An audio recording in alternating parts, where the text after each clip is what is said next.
All right, if you're here yet, hello. And if you're not, well, you'll be here soon.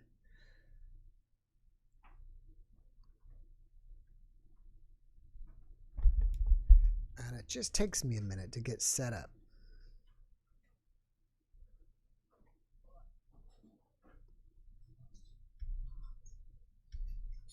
All right, so nobody's here yet. It's just me and my headphones.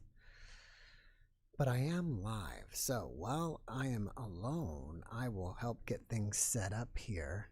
And now somebody's here. I guess I'll set this. Let's see how I want to set this today. I had a good setting last time because I've kind of rearranged my desk where I could see the chat as well as kind of see what's going on. Let's see here if I can get just enough light so I can see everybody. Dana, hello. Linda, hello. Lulbell or Lulibell, hello. Go, hello. White Dove Houston, hello. Studio B, hello. Denise L, hello. Christine, I think is what it is, hello. Dragonfly, Jessica, Martha, Griffin, Linda, hello. And thank you guys for all showing up. All right, so let me, excuse me, let me do some of the necessary things I've got to do to get everything running properly. Let's see. So let me save that. And there's just a few things, if you can bear with me a few minutes. And we've already got 4 people. That is awesome. Hopefully we're going to have a super busy night tonight. All right, save. Get that going. Let me get the Discord. If you guys don't know about our Discord, it's a place where you can hang out with other like-minded people. And I'm going to put a link to it in case you want to join. Let's go back to the details.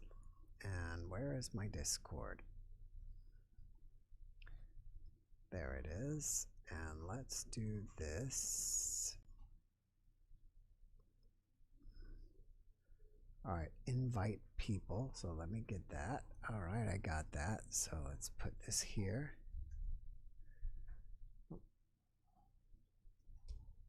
Discord link. And let me add that. All right, that's updated. All right, you may have to refresh the page if you want to find the Discord link.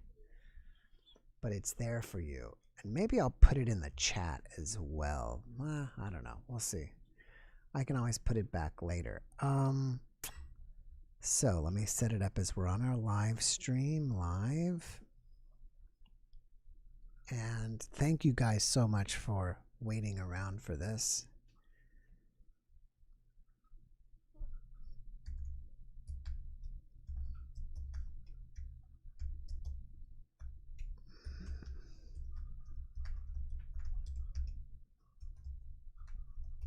Okay, I think that should be enough. All right, I'm almost back. Now, since we're busy, I'm going to have to hold it to 10 minutes a person like I normally should do. When it's slow, I just let it, people carry on. But and so if you're wondering why some people get more than other, that's generally what I do. When it's slow, I'll let people talk longer. But if it's busy, I want to keep it at 10 minutes per person so everybody can get a chance. Okay, I'm almost ready. So we can bring in the first person. Let's just see. All right, let's see. Tanya, welcome. Jody Jingles, welcome. Karen Doyle, welcome. Jack Basmanjian. Barav, Jack Basmanjian, an Armenian. Christine, Mitchell Brown, Tina Woodell. I better get going because I'll call out people's names forever. Let me check one last thing and then we should be good to go. All right, everybody, let's just check one last thing. Give me one last second. And there's 6 people. That is amazing, amazing, amazing. Let me let the first person in that was here first, and that's Ananda, Bulgaria. And that is our friend Gopal from Bulgaria. Um,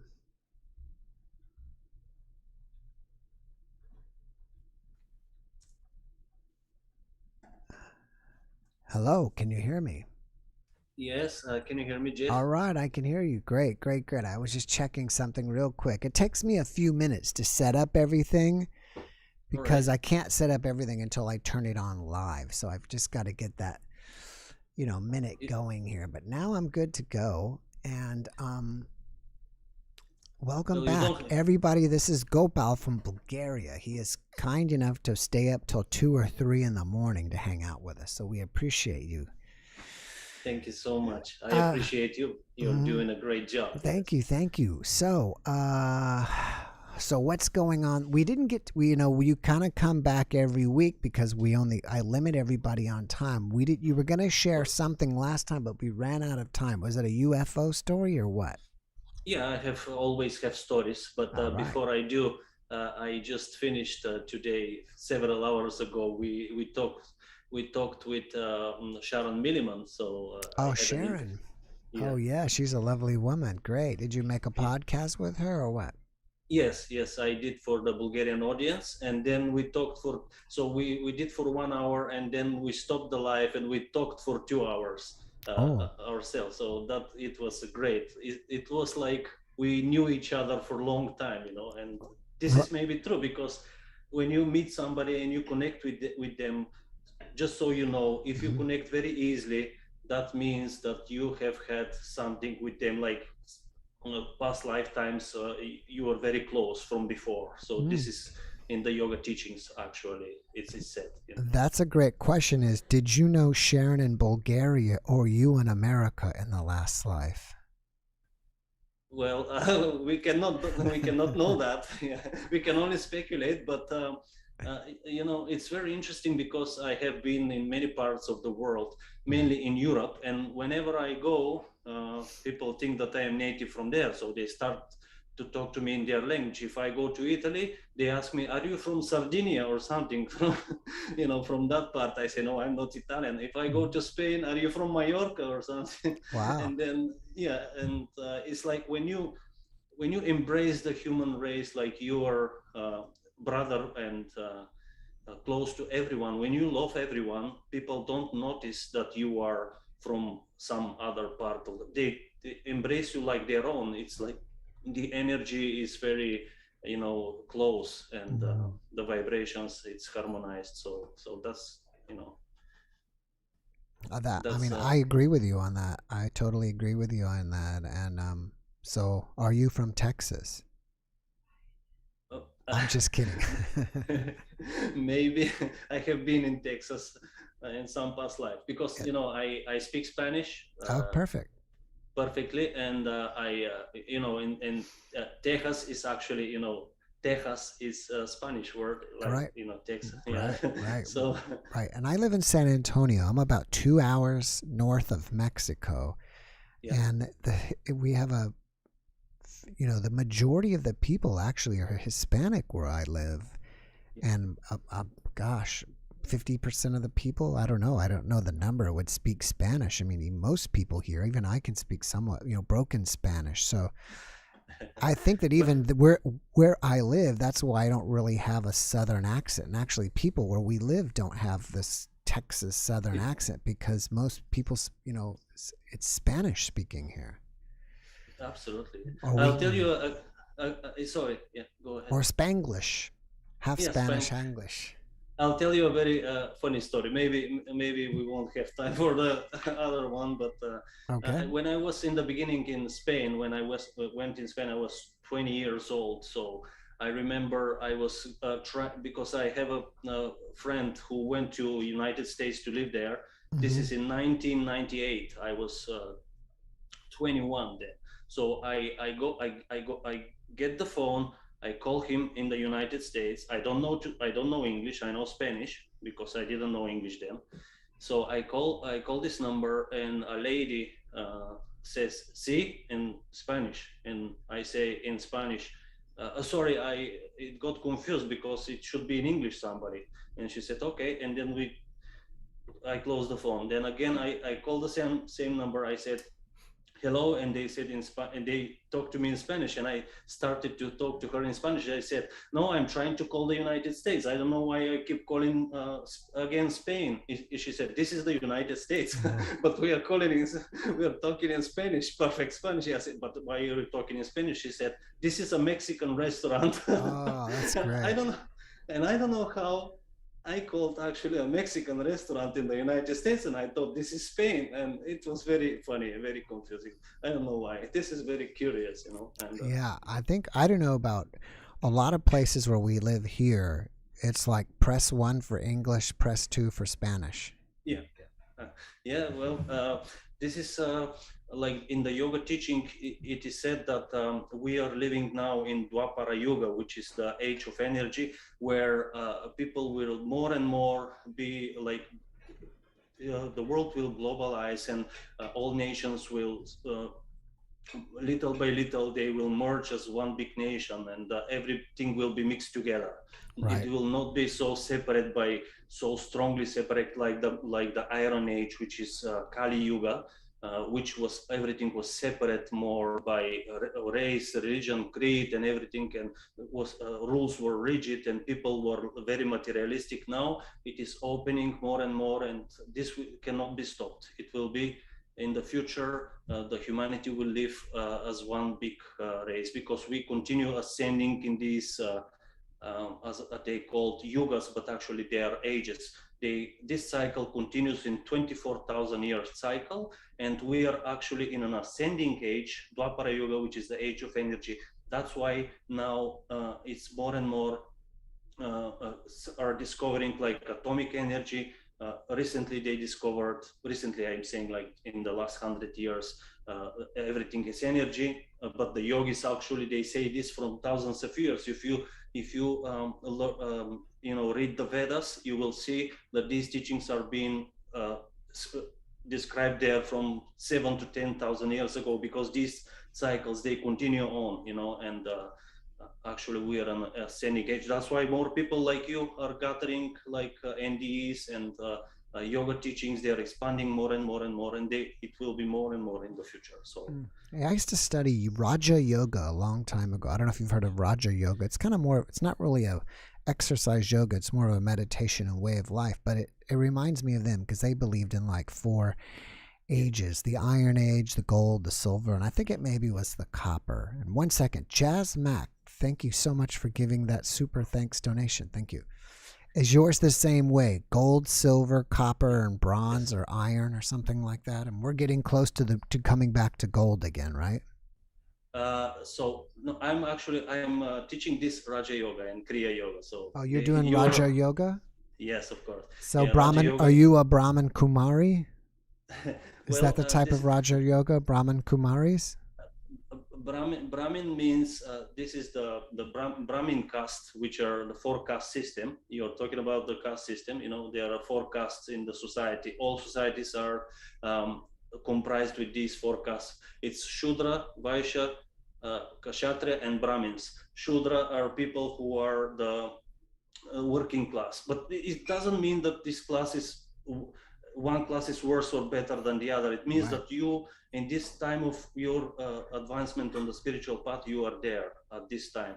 And I don't have time to explain maybe, but this is really great system for um, classifying the people, and then every caste has to help each other. For example, if you are a Vaishya, which are the merchant class, you have to always befriend and go with Kshatras, which are the warrior king class, and then they help you to ascend on your spiritual journey. Everything is helping to ascend. It's not meant to be like to oppress people, which some people are using this to say that I'm better than the other class. This is not like this. This system is really great to Yeah. help advance in the spiritual path. And yeah, Are so I you don't know if are you a vegetarian? absolutely yes. Yeah. I You don't eat the garlic or onions either? garlic and onions in yoga are considered rajasic, which means they are very activating, very restless. And actually, for meditation, if you are doing some kind of spiritual work, it's not very advisable to eat garlic or onions because they make you restless and you cannot meditate very calmly. And um, but That's you interesting. know, Yeah, you sound like a Raja Yoga. Because when yeah, I did yeah. Raja Yoga, you were vegetarian, no garlic, no onions. You wear white clothes all the time? No, no. Sometimes, but All right. sometimes, yeah. I try to wear more light colors on because they are more harmonious and Cool, cool. I'm sorry we ate up all your time today. We got way yeah, off at that, but and yeah. Of course, I'm sorry that we cannot talk more, that's but maybe okay. But next I'll time. be here next Saturday, and I congratulate you on your chat today with Sharon.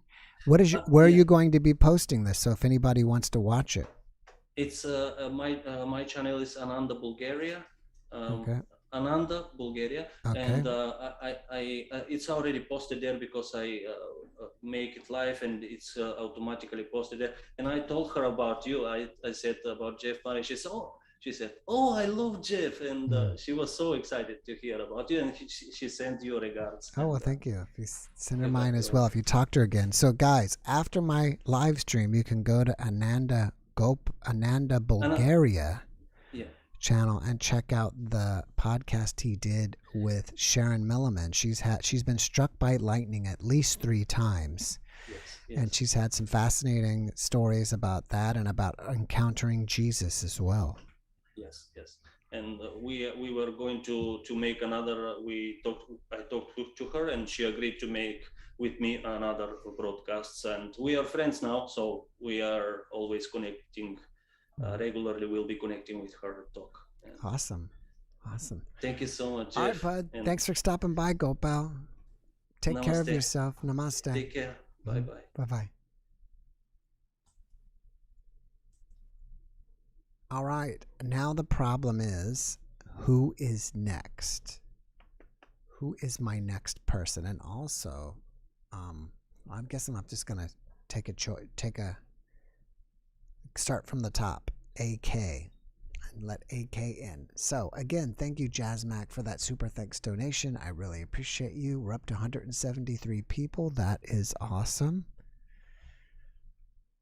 And yes, if you want to know, I don't really talk about myself much, but many years ago I was involved in Raja Yoga in the late 80s, early 90s, and you are vegetarian, and like he said, you don't eat garlic or onions.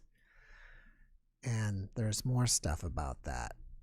And we did some very good meditation. All right, so let's see what we can do to get AKN. Ask to unmute and more. It's hard to see over there. More. Ask to start video. And on that note, I will start later. All right, so then I'll put you back into the waiting room. I didn't kick you out. I just put you back in the waiting room, and we'll go to Ben and see if Ben can join us. We had up to like 6 people earlier, and I can understand people just get tired of waiting, or sometimes the Zoom crashes on their end or whatever. Weird stuff happens. And on that note, I hear myself echoing. Later. All right, Ben, so are you there? You back into the waiting room. I didn't kick you out. Maybe I put you Ben back had to go get a drink or something. And we'll go to Ben and see if Ben can join us. We had up to like 6 people earlier, and I can understand people just get tired of waiting, or sometimes the Zoom crashes on their end or whatever. If you can, mute the YouTube. If you can, mute YouTube. Back into the waiting. I am. You are? I'm not ready. Oh, you're not ready? All right. Well, then I'll put you back in the waiting room. Well, Thank you. Okay. All right. So we'll put back in the waiting room. That's interesting. Oh, wait. There he is. That's the first time that I've had 2 people in a row like that not ready. Let's see what Tammy's up to.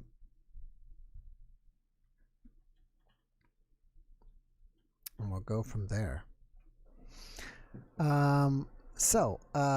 Anyways, yeah, I used to do Raja Yoga, and they're probably all over the world, and or at least in a lot of major cities. Let's see. It looked like she's almost here. I think. I Can you hear me? you. Okay. You're halfway here. And there you go. Start my video. Hello, Tammy. Welcome. Hi, Jeff. Let me adjust this a little bit so you can see me a little bit better. Yeah. Where are you zooming from? From Sacramento, California. Sacramento. Are you Greek? My family is Greek. I am not biologically Greek. No. Okay. The last name Papa sounded Greek to me. It is. It's like Smith. That's like Smith in Greece. It's very Greek. So do you like Greek food? I do. Unfortunately, I like all food. Yeah, me too. I like everything. Yeah. So what's going up in Sacramento? Is it you guys get any of that snow up there? They had like a big snowstorm somewhere in California. That was last weekend, like 2 hours or an hour north of me. They, got in the Sierras. They got like 9 feet of snow over like 4 or 5 days. Yeah, it was crazy. That's amazing. Yeah.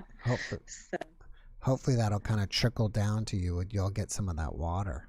That's what we need. We've been in a drought for so long. Yeah. So we were happy to get the snow. Wow. So yeah. All right. Well, what do you have to share with us tonight? Well, I've been watching your show for maybe about a year. Wow, thank you so much. Yeah. And every time I learn something new, I have had paranormal experiences probably all my life. And one of the things I heard on your show was people talking about having a near-death experience, and then after that, starting to have some kinds of paranormal activity. Mm-hmm. And so I wonder if I had a near-death experience when I was a child, because they say I almost drowned when I was 3 in a swimming pool, and they pulled me out and had to pump my stomach and all of that. And I don't know if that is true or not. It makes me wonder now, because I've had so many paranormal experiences in my life. It's very. Have you considered getting, not past life regression, but some type of regression to see if you can tap into what had happened? I'm thinking about it now just from watching your show and kind of hearing that. But I wanted to share 2 kind of short experiences with you, stories. Great. From my many that I've had over the years, but just things that are just really unusual and interesting. Mm-hmm. So years ago, when I was living by myself in a studio apartment, I was asleep and I woke up suddenly in the middle of the night. I looked at the clock. The clock said 3, 2, 1. Immediately in my head, I said 3, 2, 1, contact. What woke me up was my radio was blasting from my bathroom. And this is back in the 80s when the radio I had, you had to turn the knob to turn it on. It wasn't like on any kind of automatic thing. So that's what startled me. There's no way it could have been turned on automatically. You had to turn the knob. And as I got up to go to turn it off, first of all, I noticed I had been in bed for hours, but nothing was disturbed. It was like I was tucked into bed. It was the craziest thing. And then as I walked in to turn off the radio that was blasting, I turned on the light. The light in the hallway blew out. I went into the bathroom. The light in the bathroom blew out. And I was so freaked out. I called my friend and I left my apartment and went and stayed at their house. But that was just the weirdest set of circumstances all in a row. And so I just did not know what to make of that. My guess is there was an entity in your house. What do you think? Absolutely could be. I don't think that I've ever had alien contact, but that was the first thing that I thought of at that moment. I definitely, again, have had other paranormal things happen, but that was a really, really strange one. So I just kind of throw that out there. I don't know if anybody else has had any kind of experience like that. Well, we'll see Before. what the chat says. If they they've already said something about love the electronics malfunctions, but something had to turn it on, and then the light bulbs burning out. Yeah, yeah. That was just so weird. The other story I wanted to share with you was I was at my house, and my girlfriend and her son had come over. So this is when we were young moms. Our kids were, just toddlers. And she came over to visit, and she said to me, "I think something dark is following me." And I'm like, "What do you mean?" She goes, I feel like something is like following me. So this is during the day. We sat down and we're talking. Now in my kitchen, I had mugs hung up under the counter with like those hooks that you would have. While we're sitting there talking, one of those mugs fell off and crashed into the sink. And so that was the first weird thing that happened. And then when I told her, I said, "You're freaking me out here," because this is just really weird. And then as she was getting ready to leave and we walked to the front door, we're standing there by the front door, and we had in the entryway, we had one of those dome lights. Okay. Just like the kind that you buy at like Home Depot. It's just, a dome light. As we're standing there, the dome light falls and crashes down onto the entryway. Wow. Again. So those are just a couple of my paranormal experiences, but I've had stuff happen kind of all my life. And even starting when I was in second grade, I was fascinated with Bigfoot and the Loch Ness Monster. And as a second grader, I bought a book that was all about Bigfoot and the Loch Ness Monster. So yeah, I don't know if any of you have seen it or anybody else. I had a podcast with Paul Anthony Wallace, which is a Anglican preacher that writes about aliens being in the Bible. And he's the one that told me about acquired savant syndrome, which is basically when someone has some kind of impact, neurological impact. Traditionally, it's things that turn on, like they can, like the perfect example of a savant is Rain Man, right, where he could just instantly see a 50,000 whatever, 500 toothpicks spilled on the floor, and he knows how many's there by looking at it. That's your classic savant. But he talked about, and we talked about that when people have, especially to me, I added it to NDE, some kind of impact, that's definitely impact to your nervous system if you die and come back or almost die and come back. That abilities start turning on.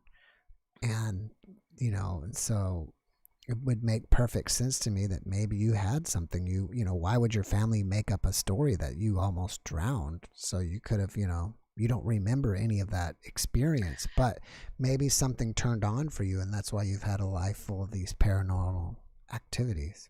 It could. I actually remember being at the bottom of the pool. I do remember that. I remember trying to walk on the bottom of the pool, and that's the last thing that I remember. And I had older siblings. One thought one was watching me. The other one thought the other was watching me. Nobody was watching me, and I was just, in there by myself. Yeah. And so, but that's all I remember. But your show is what brought that up, because I had never even thought about that. Wow. So, but you've been doing a great job. I really enjoy watching the show. Well, thank you so much. Thank you coming on for sharing, and continue watching. Absolutely. And you're welcome. Maybe we'll see you another time. Come back and share some more of your stories with us. That sounds great. Have a great evening. All right, you too. Okay. Take care. Bye-bye. Bye-bye. All righty. And there we go. Don't report. Now, I'm not sure if Ben is ready or not. It's hard to tell. Let me do one thing, though. Is...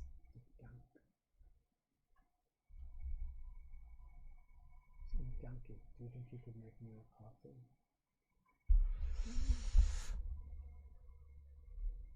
All right, so let's see if Ben is ready. It's hard to tell. I don't know. I wish, or if Ben, if you are watching, maybe you can chat with us and tell us that you are ready or not. All right, thank you, Glenn Duff. God bless you from America. All right, so let's just check in and see what's up with Glenn. Now, we have 250 people here, so that means 2.5 of you could come in and share. If 1% of you would come in and share, it's open. The numbers would be there. Let's see. Now, rename. Let me see. Hey, Ben. How you doing? Good, how are you? Yes. I'm Are good. you ready I'm good. now? Good to see you. All right, Ben. And now, Ben, you were a former guest. Yes. About, gosh, how long? A couple months ago or so, or what? Yeah. Yeah, it wasn't too long ago. It was about, about almost 3 months ago? About 3 months ago, Ben was my former guest, and I'm so sorry. I just, since doing it every day, I don't remember your experience. I know that you have created this necklace, but remind us what happened to you during your experience. Yeah, so my experience was a little different from the standard experience, but even though they're all a little different. But what I mean is usually most have an experience one time, and it lasts hours, minutes, and whatnot. With my NDE, it left me so close to death, but not death. Every time I would try to basically it made it to where I was able to go to different dimensions at will for a few days.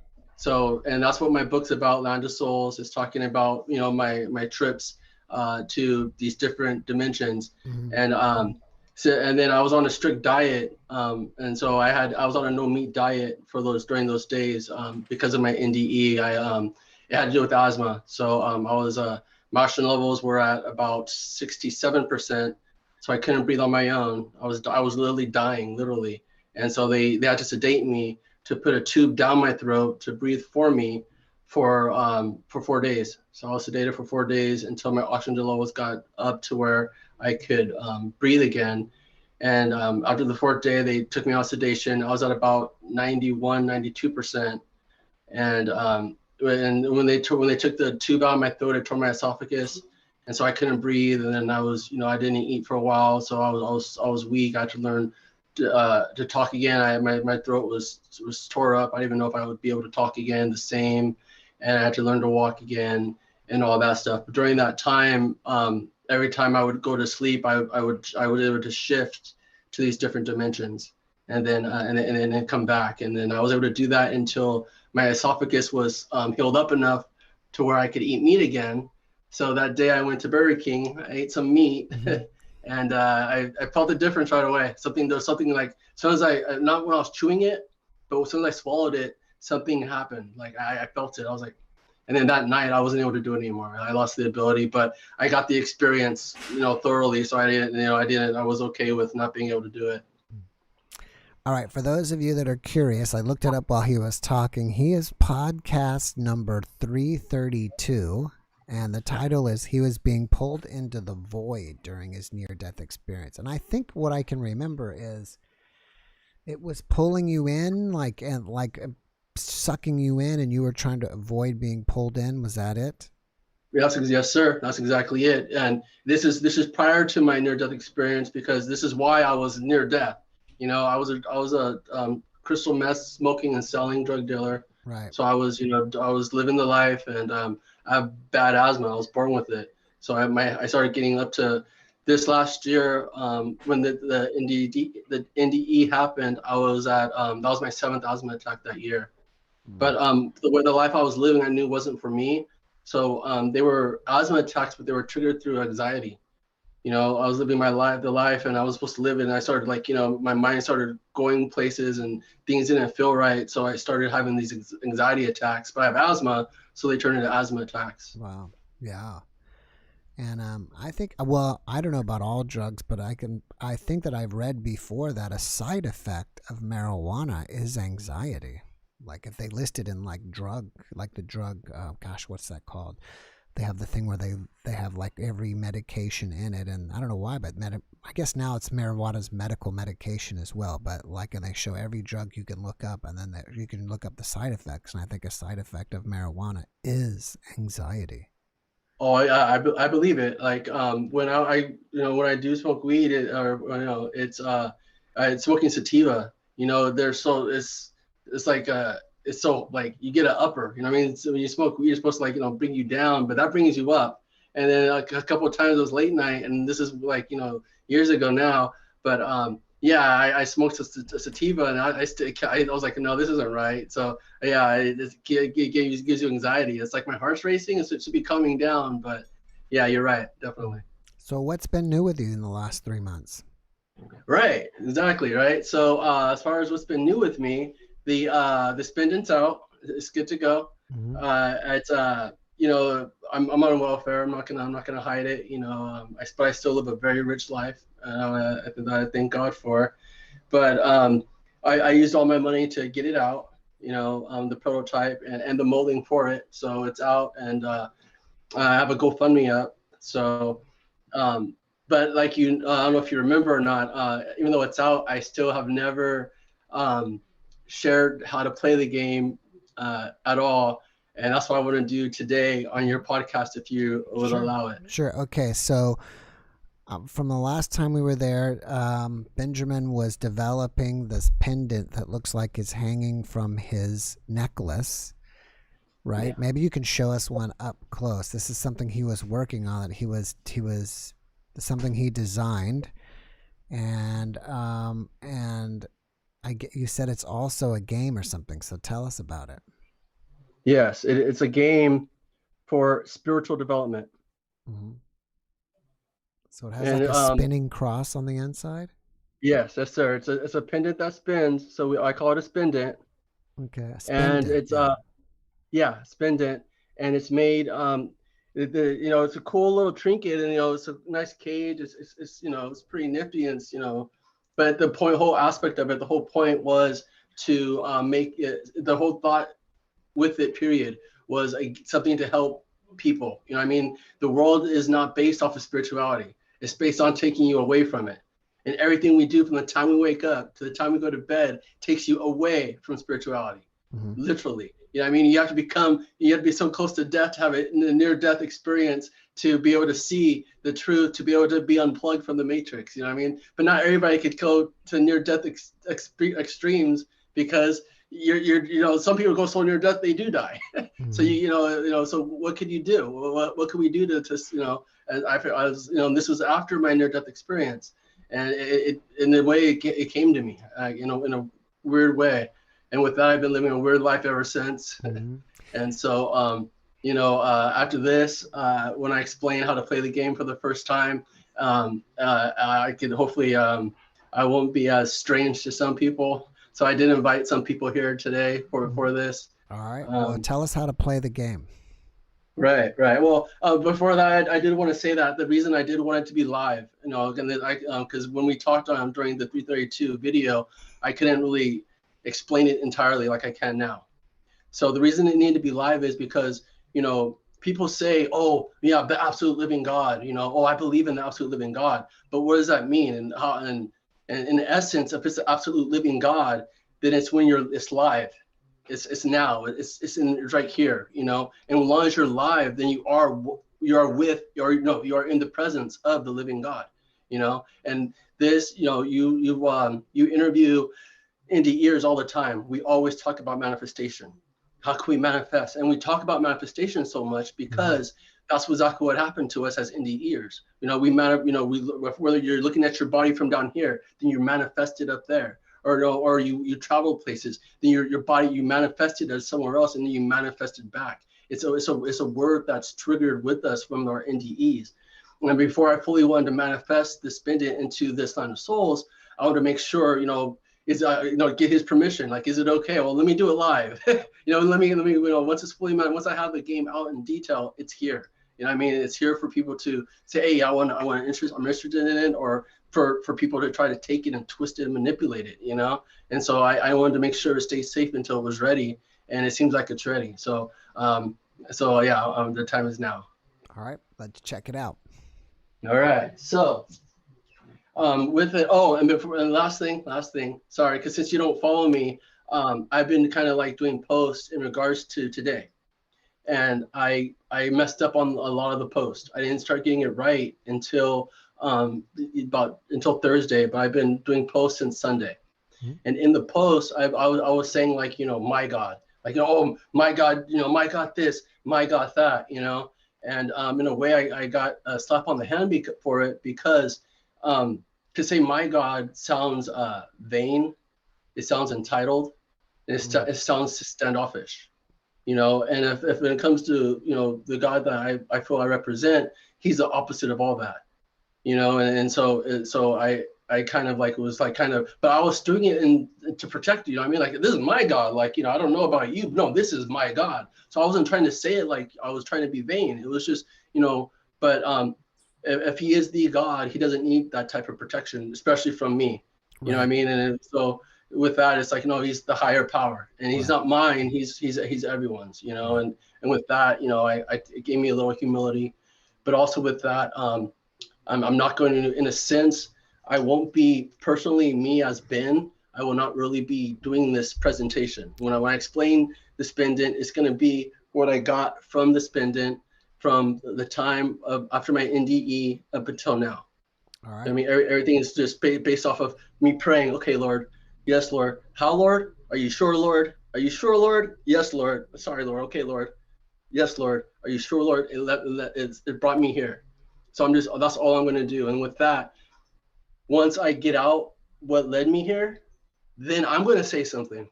Because I'm a person too. I got some stuff. I've been here for 10 years unplugged. I got stuff I want to say too. But before that, I got to present the spindent. I'm going to get it all out, get it out here, and then say some stuff based off the higher power that I follow that and stuff, and then go from there. All right. Okay. So with the spindent, it's with the different symbols. You have the Benjamin Franklin $100 bill, the taxes sign, the prayer hands, and the WWJD. What would Jesus do? These levels, it's not materialistic down here, not materialistic up here. It's not vibes, low vibes down here. It's not good vibes up here. It's frequency. And it's frequency because down here is the lower frequency. Up here is the higher frequency. Mm-hmm. The world that we live in is lower frequency. And so you could use just a lower frequency and be fine, because that's the world we live in. And then the top is higher frequency, and it's a higher frequency because when you go up in frequency, not everybody could hear it. So not everybody could use the top part, but you could use the bottom until you're ready to use the top. Unless you think, hey, I could use the top, then use the top, And that's why it's spiritual development. Mm-hmm. So even if you're like, oh, I don't believe in anything, okay, you don't have to believe in anything to have money. That's fine. You can believe in nothing, but that's money. That's the way of life. That's the way this life works. This is the function of life. You don't have to believe in money to have to pay taxes. So this is the truth that we live on, the lower level frequency that we live on. This is absolute truth. And so you could use this without using that. That's fine. So now the explanation of the symbols. But before that, getting ready for today, I did a spindent Easter egg on one of my videos. And in the Easter egg, because I did this 10 years ago, in the Easter egg, I put me and my friend from work, and we're talking about what happened 4 years ago. 4 years ago, when I was trying to get the spindent out still, he was a good guy. He taught me how to be there at work and stuff. And I explained to him the spindent. I showed him one of the prototypes, and I was like, oh yeah, this is how it works. And I showed him the design. I explained to him how the game works and stuff, and verbally, of course. And then he was like, yeah, cool. It kind of reminds me of a dreidel. right? And I was like, and this is 6 years after I already had my first prototype done. And I was like, okay, what's a dreidel? I was like, a dreidel. So I got competition. Wait, I thought this was new. I thought this was just me, right? So from there, I went ahead and I went online. I started googling dreidel. I found I got the tidbits about it. And so as it turns out, and the dreidel is the only thing that's ever been close to this. It's the only thing ever that's been made in these 1,000+ years that we know of that's close to this. And I looked into the dreidel, and after looking into it, I was like, okay, I see. So it's related to Jewish religion, and it's very similar to a point, but it's totally different at the same time.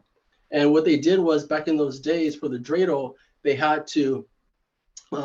This was during the times where Christianity they weren't Christian yet. Christianity wasn't even here yet, but they were trying to do religion based off the absolute God, based off their religion, and they were being persecuted. They weren't being allowed to give worship into their gods. They had to do their oppressors' gods or whatever. Right. So to avoid this, they had the dreidel, and the dreidel is actually a game for gambling. It's a gambling game to where all the different sides are like, okay, this one is put in half the pot. This one is take out half the pot. This sign, I don't know this for a fact because I'm just paraphrasing.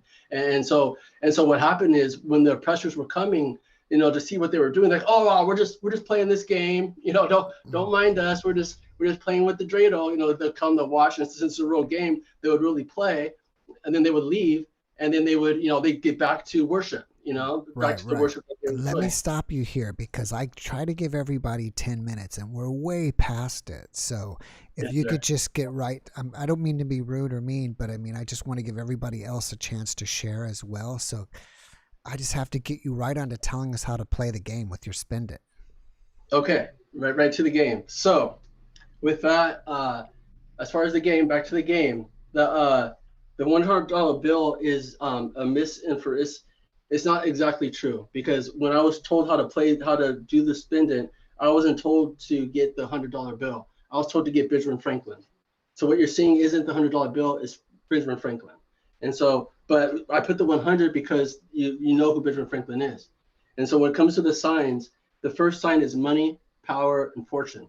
That stays the same. Because if you switch it from the $100 bill, which represents money, power, and fortune, you go to Benjamin Franklin, it still represents money. He had money, he had power, and he had fortune. So it changes nothing, but at the same time, it changes everything. And he was a philosopher. And one of his philosophies were, in regards to the Constitution, the philosophy was, in life, only two things are certain: death and taxes. And so with that, you have the taxes on the other side. And so as far as trying to use the bottom part, you see, you're at the store, you see, you want to get a lottery ticket, you spin the spindent, and then you stop it. If it's, money, power, fortune, okay, probably a good idea. Taxes, you might want to not get it, right? And then from there, the top part, and then how to spin it is you can spin it. If you spin it to the right and you stop it, then it's whatever's on the right side is what is your answer to it. And it's played like a magic 8-ball. You ask it a question, you spin it, and you get the answer. You spin it to the right, you stop it, whatever's on the right. You spin it to the left, you stop it, whatever's on the left. Okay, and so that's the example I use for the bottom part. For the top part, with prayer hands, and then what would Jesus do? The example I like to use for this. Oh, and when it comes to what would Jesus do, people have to remember that it's not what would the church do. It's not what would your pastor do. It's what would Jesus do. Muhammad was a Muslim, wasn't a Muslim. Buddha wasn't a Buddhist, and Christ wasn't a Christian. He came to teach peace and love like we need now, and for the spiritual healing that the world needed just like today. And so for the example I like to use up here, and the thing about the top part is the top part takes work, and that's why it's a higher frequency. You can't just use it, you have to think about it. So the example I use for the top part is someone, a bum on the street panhandling for money. Do you give him this money or not? You spin it, you get what would Jesus do? He would probably give him the guy money, right? You spin it, you get the prayer hands. Then it's like, my money's kind of tight right now. I think I'm just gonna, I'm gonna pray for him, and go about my way. But then that still takes work, because how and what fashion are you gonna pray for him? Are you gonna say, oh Lord, I pray he's not out there trying to get money for his alcohol? Right. Yeah. Are you gonna say, oh Lord, I pray? So you have to figure out how you're gonna pray it. You know what I mean? You gotta figure out how it's gonna work. You can't just do it, you know. And then with the WWJD, you know, how many times are you gonna assume, oh, when you spin it, you ask a question, and it's WWJD, oh, he would do it. You get another one, oh, he would do it. Oh, he would do it. How many times can you say that before you don't know? You know, because he was a person that lived. It's a fact. He lives. So at one point, if you're gonna use the top, you're gonna have to figure out what Jesus would do in a situation. Okay, and then the last thing I got from this, as far as playing the game, if you spin it down here, and you stop it, and you get an answer that you don't like, you could switch it. You could go back up. You could switch it to ones up here, and then do the frequency and like, you know, try to figure it out. But you can't go down. If you go up here and you do the work, and you don't like the answer after you did the work, you can't go, okay, well, what's under it? Okay, I'm just gonna know. It doesn't, and life doesn't work like that. You know, once you hear the top frequency, once you can hear it, you can't ignore it. Right. You can't go back down. You know, but you can, like, you know, say you're up here, you don't you can't go back down, but you can spit in again, and then which one? Because then it's not in the same moment. You know, because, you know, it's not in the same presence of the living God at the time, or however you want to look at it, right? And so with that, that's how you play the game. But from there, and then I'm done. I thank you for your patience. From there, a couple months ago. Well, let's do this real quick. Can you hold the pendant up close to the camera? Because I would like to see the symbols. No, the real pendant. Right. Can you hold it up close, real close? Yeah. I'm curious to see what the symbols look like.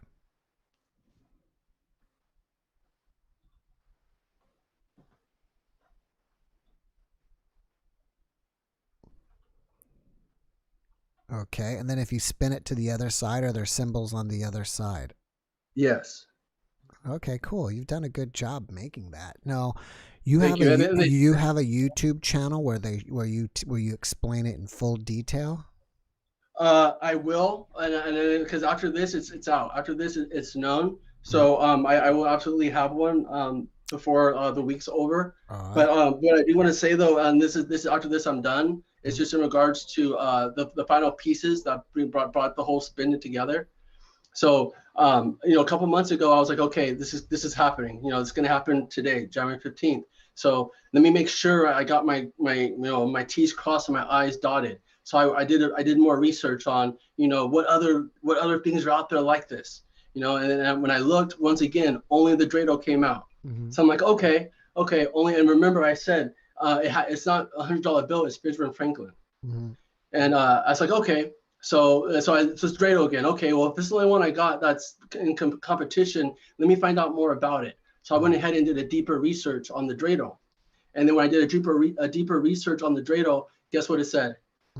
As far as, so during the deeper research, it said that this game for gambling was hundreds of years old, like before it was used for the Jewish people. So the concept of a thing that spins for gambling has been around. But as far as the Dreidel, as the Jewish people know it, the creator of that Dreidel, you want to know what his name is? Benjamin? Yes, it's all it says is Ben, son of Ben.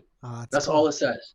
Yeah, and with that, all I knew with this was that it had to be Benjamin Franklin. That's all I knew. That's all, and it was weird. Why this white boy? I didn't know. You know what I mean? But it's like, you know, why is he white? But someone asked, how come I'm black? You know, I don't know. But it had to be Benjamin Franklin, and it had to be me. That's cool. Right, and then, thank you. And then with that said, with this last part, I just want to say that, you know, today is my birthday. Oh, happy birthday to you. Thank you. Thank you. And with that said, with this being my birthday, as the last one born of the tribe of Benjamin, I can tell you right now that all four of us Benjamins are united under the belief that the world could come together knowing there's only one true God. And before, 4 years ago, when I saw that there was no connection, it wasn't ready to manifest. Now it is, and now the connection is obvious. During that time, thousands of years ago, they wanted to worship the absolute God, and they weren't able to. So he gave them a tool so they could continue their worship in secret. Now full circle, the same thing. Now we need a tool so we could worship out loud so everybody could hear. You know, that's the difference. That was then, this is now. Now, you know, and with that said, as far as me, I don't know what to tell the people that are looking right now. I don't know what it means to them. What just happened? I don't know, but I know what it means to me. For me, when I found that out, what that means to me is that me, a person that chose to get to know him. I know him because I chose to get to know him, you know, and I love him because he loved me first. Mm-hmm. Okay. And I will always faithfully follow this. I will faithfully follow through this land of souls and any other lands of souls I come on, because all I know is that the God that I serve knows my name. Right. And that's powerful. Right. I have to stop you, Benjamin. But before I go, I have two people waiting. But before I go, how can people find out where to get it? What is the website to get it? What is your GoFundMe called? It says Spindent. The Spindent's the GoFundMe, a gifted Spindent, a game for spiritual development. Mm-hmm.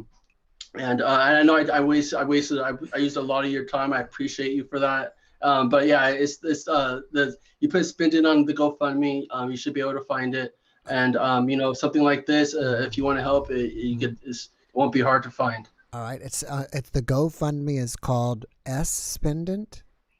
No, it's Spin, SPIN, and DENT. Spindent. All right, and why don't you, before I go, why don't you do this? You join my Discord. It's free to join, and there's about 200 people there. And why don't you post your GoFundMe in my Discord?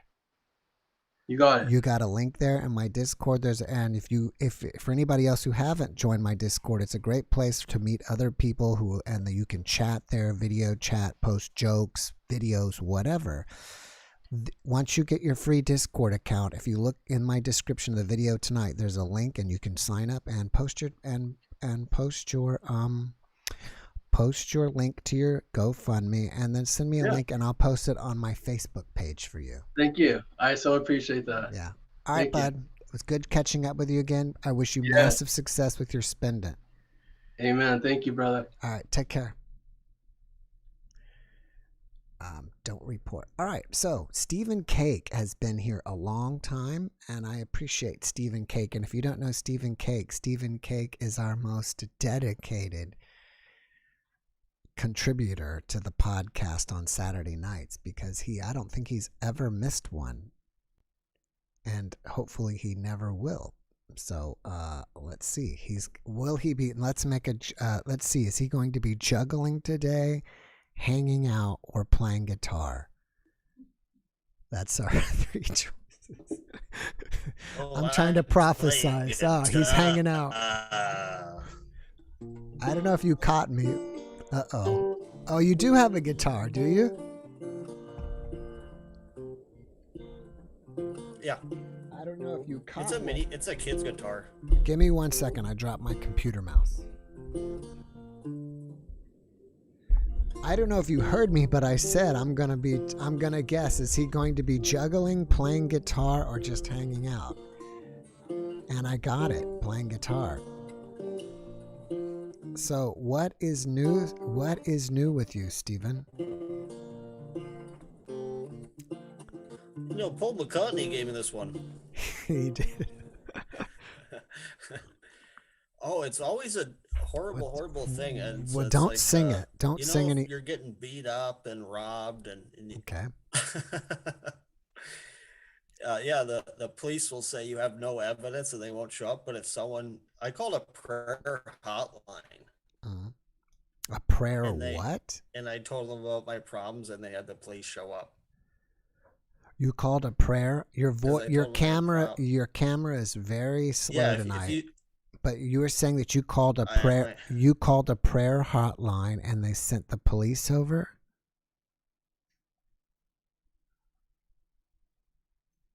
Police. Yes. Wow. And this has happened multiple times where, like, if I get you would think they would show up if you got attacked or robbed or something. They don't.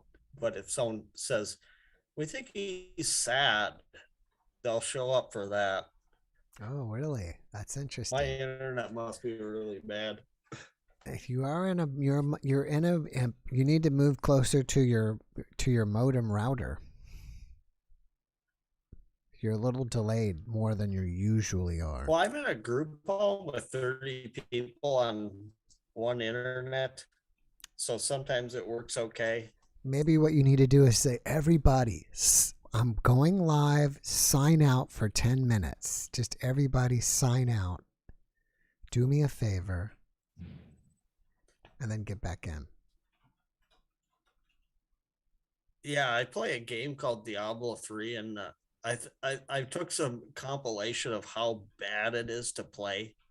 Like you just hit like invisible walls and just stuff that like the designers had no clue what happened because they don't play on lag. I've never seen anyone.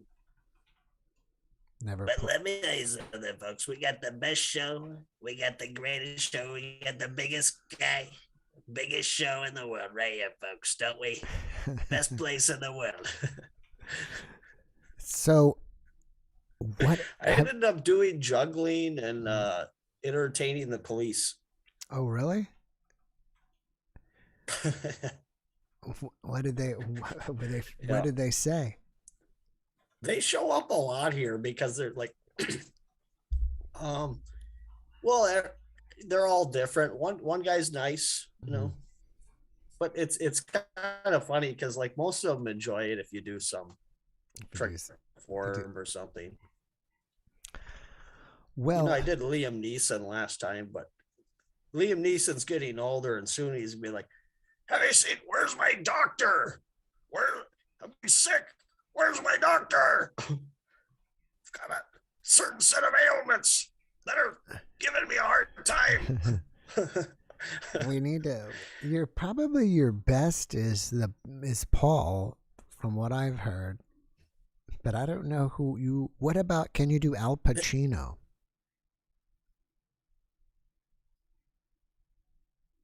No, I can't do Al Pacino, but Bob Saget died, and Norm Macdonald was friends with Bob Saget. Right.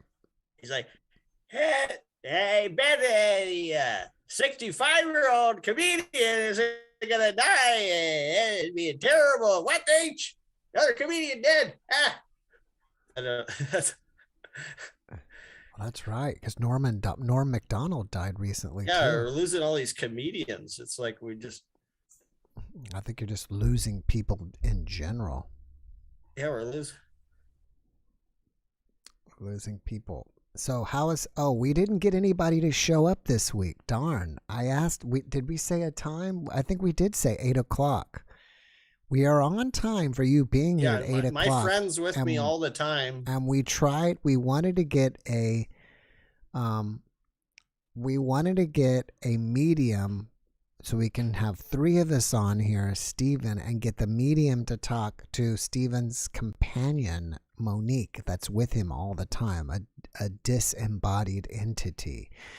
So I'm going to make the call out for next Saturday. Yeah, Stephen here at 8:00. Star, and I got just a little glimpse of her once. Mm-hmm. So that would be amazing. We've got to get a medium and Stephen both here at the same time to see if we can get the medium to talk to Monique. Because Stephen can only physically communicate with her. He cannot auditory communicate with her. But it would be amazing if we could get... Yeah, she mostly gets my hand to move. Yeah, if I listen to music, she makes me like do this where I'm... That, and she likes to embarrass you when you go out in public. Yeah, if I go to if I go, like they play music at and I know I told this one at the supermarket, nobody dances to that. They're just shopping or whatever. Mm-hmm. But I gotta dance to it. All right. Well, which one of my podcasts this week was your favorite? The lady you just had on, and she went to heaven. That one was the good. one I posted yesterday with Bethany. I think it was Bethany Schmidt that I had on. I have another NDE to post tomorrow night, by the way. And where did she go? I think she went to heaven as well. Did you see? Now, I did my first one where I posted the other day. I took an old one and I did it as like with all animated B video on top of it. Did you catch that one? Yeah, I saw that. I gave it a like. Thank you. But I could tell it was something old. Right. Well, it wasn't a fresh one. Right. And I think a lot of people were worried that I'm going to stop doing my normal way and just do the animated. And so if you hear that, don't worry about that. I'm not going to stop doing the regular way. I was just adding and getting something else, you know. And having a good thumbnail too helps. Yeah, it is thumbnail can make or break a video. And I think that, you know, there are a lot of people out there that just see an hour video. They look at the time and they're like, I'm not going to watch this. So we're missing a lot of NDE audience because they only have 10, 15 minutes that they want to watch, or that's their, you know, that's all they want to you know, put into it, which I totally get that. So I'm hoping that I can make these stripped down versions too. And then I think that's that'll probably get me the millennial audience, because if you look at my audience, it's mostly people from like 45 to 100, where I'm not getting that lower demographic. Have you had a younger person on that had a near-death experience? Yeah, I've had quite a few. I've had a few. I've not all NDEs, but I've had a few. Yes. So I know I mentioned this once, but back when YouTube first came out, there was one guy, I think it was Bill's channel, and like he was the only person to have any near-death experience. There was barely any, and now there's so many. I could never go through them all. Wow. Yeah. Now it's like lately, I think within this last year, it's just kind of exploded with so many more NDE channels. It's gotten really, really busy. Really busy. So, all right, bud. Well, thanks for checking in with us. You be back here at 8 next week. I'm putting a call out 8 o'clock. Somebody get a medium here. I'm gonna try to dig up. You know, what's with all those weird lyrics that John Lennon was coming up with? It was sex, drugs, and rock and roll. It was the '60s. That's why it was the walrus and I was the Eggman. There you go. So yeah, maybe I'm going to see if I can find a medium to be here next week at 8 so we can see if the medium can communicate with Monique. And you're frozen. And you're gone. So, on that note, I will see you next week, bud. Don't report, and let's get a Joanne in. Joanne Elizabeth.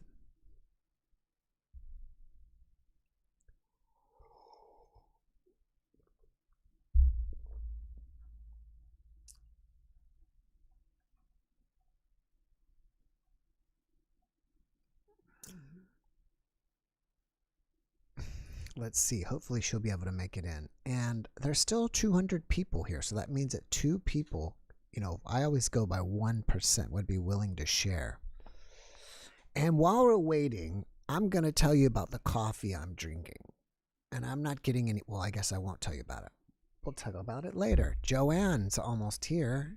We're waiting for her sound to get turned on. Sometimes it takes a minute. See, it says down here, Joanne's is connecting to audio.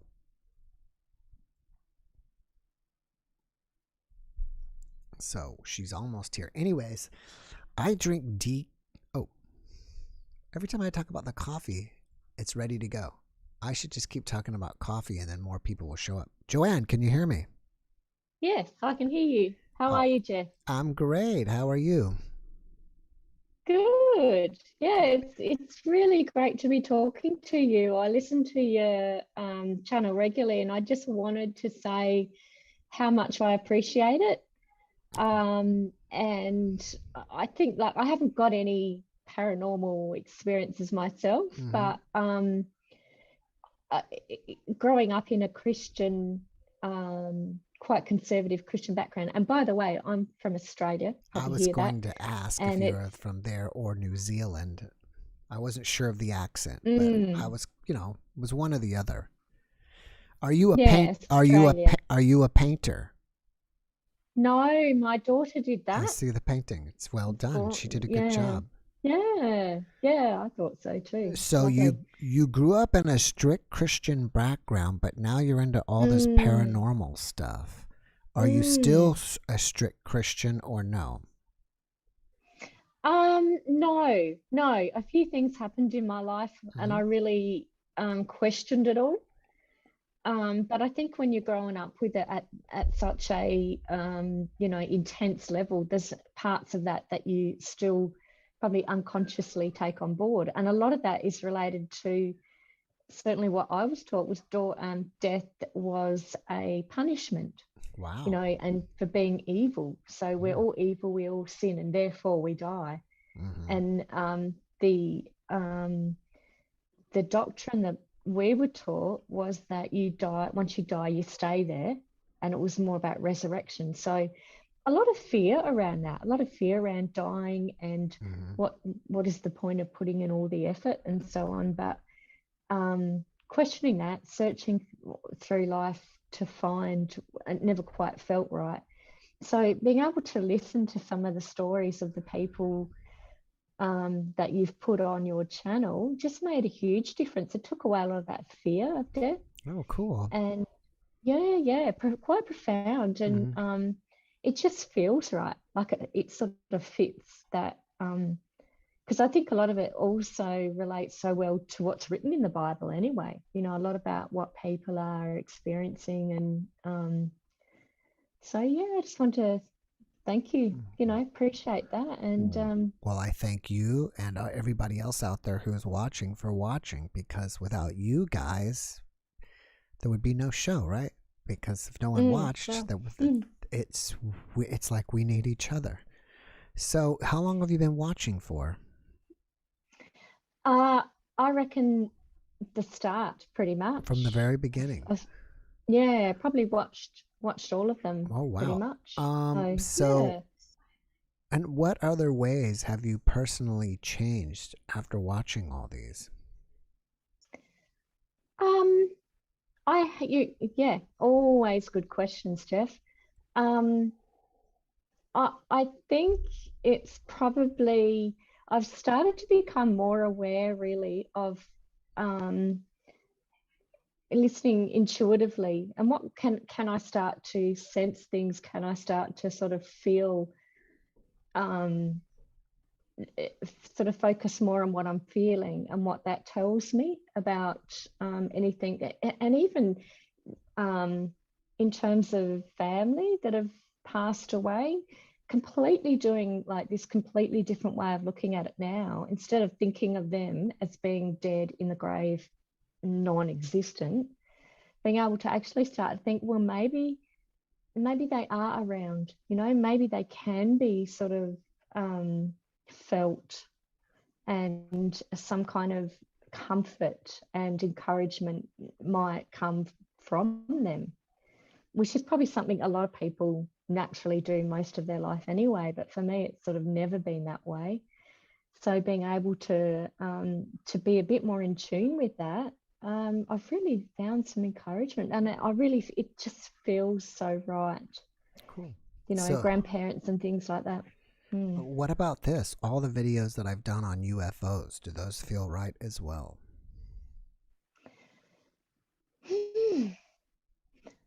Um, yeah, some of them perhaps are. They're certainly entertaining, Mm-hmm. and there's no doubt, there's a lot of stuff out there that we probably don't see, don't pick up on, aren't even looking for, but it's still there. So I'm curious. Yeah. Cool. That's awesome. Well, Yeah. thank you so much for So watching. You've been with me a long time. I really appreciate that. I don't know if you were there from the from the very beginning, when I started about 2000, what was it, 2020, in around May, and it took me a while to even get my first NDE guest. So I was interviewing dating coaches and photographers and authors and so many random people. Were you there from that far back? and I think I lost her. But that's okay. I mean, when you're that... No, probably you're not, back. actually. I came, my daughter had got into after-death experiences, and I'd come across it from the... Oh, gone. Yeah, it's 1:45 in Australia. 1:45. And the kids are all on Sunday. So they're all on Xbox. They're hogging up they're the all sitting internet. down for lunch. So I'll go and join them. All right. Yeah, probably. Well, thank you so All much right, for Jeff, coming and thank sharing you. with us. I really appreciate you, and I wish you the best. Yeah, you too. All right. Take See care. you later, Jeff. Cheers. Bye. There we go. And boom, boom, boom, doom. Don't report. So back to my coffee. I don't know how many of you guys are coffee drinkers. I like the flavor more than I like coffee. I really like, basically, if you would think about it, I probably really just like coffee flavored milk. I like warm drinks, and I'm obviously not a hardcore coffee person, and I'm not a connoisseur of it, and I don't know all the subtleties of the different flavors of coffee, but I do know that I'm pretty reactive to caffeine, and if I haven't had caffeine in a long time and I go have a cup of coffee, it really affects my body. And so I really lately have basically got off caffeine, except for chocolate, which I don't really eat too much chocolate, but I have a certain amount from time to time, and chocolate has more caffeine than I think people realize. So, and I learned, or I don't know if I heard about it before or not, but decaf coffee, the way they produce decaf coffee is not good for you, except one method. And I believe it's called the carbon dioxide method. Let me see. Can you get me my coffee? So there's one method that is healthy. I don't know, not healthy, but it's where it's very clean and there's no chemicals used, and it's probably not going to cause any cancer or anything like that. So I drink this decaf coffee, and I think it's awesome. And I'm just showing you this. I'm just chit-chatting with you guys. I get no money from this. Nobody's paying me. I'm just sharing with you for those of you who like coffee but don't want the caffeine or the jitters, but you like the coffee flavor. This coffee I found it on Amazon. It's called No Fun Joe. And it's not too expensive. I get it on Amazon, and they claim, and I don't feel any caffeine when I drink it, they claim to take out 99% of the caffeine. So you get a nice coffee flavored drink, and it's a dark roast. So a dark roast to me kind of gives you those really heavy coffee flavors. And they use that method, and I don't have my strong glasses on. I think it's called the carbon dioxide method. Let me see. Let me put on my other glasses and see if it says it on here. Coffee perfected. No, they don't tell you what it is. But I'm sure if you Google what is the most healthy way of creating decaf coffee, you can find it pretty easy on the internet. You can read all about it. So No Fun Joe is my coffee of tonight. It's my everyday coffee, my warm drink. So if you're a non-caffeine person, then that's it. And or if you're a person who suffers from anxiety, and I've learned that caffeine exacerbates anxiety. So if you're an anxiety person and you're trying to trim down your anxiety and you want to get off caffeine but you love coffee, there's No Fun Joe. So that is my little health tip for the evening. Full flower. I'm sure if you're a coffee aficionado, you're gonna just, even saying the word decaf coffee is like painful for you, but it's there for you. All right, so I drink sugar, cream, and then coffee, Tanya says. The abridged version of my story. Okay, see, you've just got the morning specific about your diet.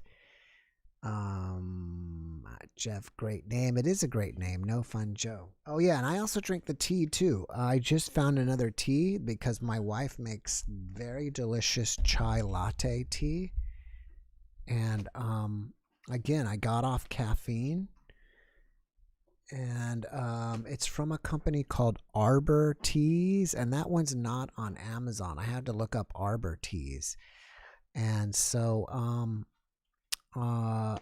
you can Google them, Arbor Teas. I think they're out of Minnesota or Michigan if you're in the US, but they make an English breakfast tea, and they use the same decaf method, that carbon dioxide. I hope it's right. It's something. I think it's carbon dioxide method. But it's also a great tea, and I will show it to you. Let's see. So it's Arbor Tea's decaf English breakfast tea. Because actually I used to drink quite a bit of just regular Earl Grey tea, and that actually has more caffeine than you realize too. Black tea is probably pretty close to a cup of coffee. And again, let me see if I can read that and see if they give you that method, because I wish I could remember what the method is. The world's famous tea delivery is possible. Carbon-free business practices. For maximum freshness. Let's see if it says it on here. Hot brewed tea, traditional. Cold brewed tea, recommended no. But it's also that same method, the carbon dioxide method or whatever, that you can use. And also, if you are a caffeine person, you will note that if you miss a few days of caffeine, a lot of you will probably, not everybody, but a lot of people will probably realize that when you miss, if you're on coffee every day or caffeine every day, if you miss a day, you start to get a caffeine withdrawal headache. And I was on caffeine pretty hard for a while, so I had to kind of, if you ever go cold turkey, you will get a headache, and it can last up to 2 weeks on that. So that is there for you, and so you may have to wean yourself off, like go from, I don't know how many cups of coffee, 2 cups a day to 1 cup a day to half a cup a day to maybe a quarter cup a day, so you slowly kind of break the caffeine addiction. But caffeine is more powerful than you even realize, and I think if you look in certain pain medications just over the counter, caffeine is an ingredient in pain medication. So, yeah, that's what we make our chai tea with. And I like whole fresh tea. We mix that with cardamom, ginger, and all the other stuff and make chai latte. Christine asked me, have we always lived in Texas? My wife has not. She's lived in Los Angeles and Armenia. And I've lived around. My father was military, so we moved around a little bit. As well as I went to school in Atlanta. I went to college in Atlanta, college in Texas. I worked in Atlanta. Well, not Atlanta, in Georgia. I've worked in Alabama. Professionally, those 2 places, and here in Texas. But I also lived in California as well. So, but that's before college. So that's your answer. If you guys have any questions while we're waiting for the next guest, you can fire away. It's 8:23, so we have still some time to get anybody else who wants to join us. We're over 200 people, so there should be 2 people in line. Do you think more people have started taking interest in NDEs? I think so. I think it's becoming more and more popular. I think, well, yes, to answer your question, yes, I think it's becoming more popular, and it's definitely becoming more popular on YouTube because, as I said earlier, I mean, there's just more NDE channels just popping up, so it's kind of getting out there.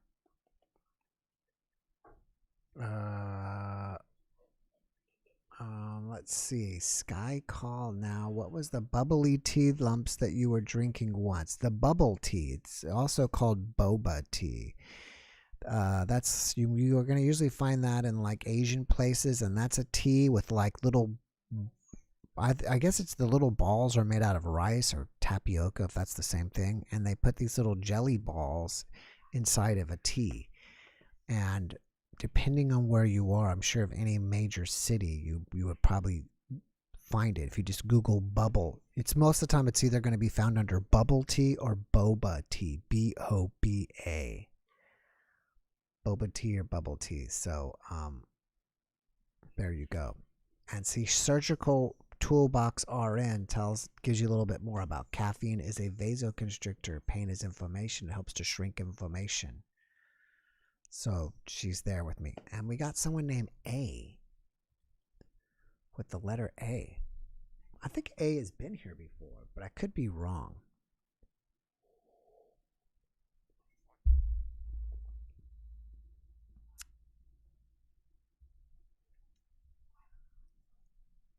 We'll see. We'll see when we get there. Ask to start video for A. Hello, Donetta Ballard. Thank you for joining us. Let me see if I can move this way.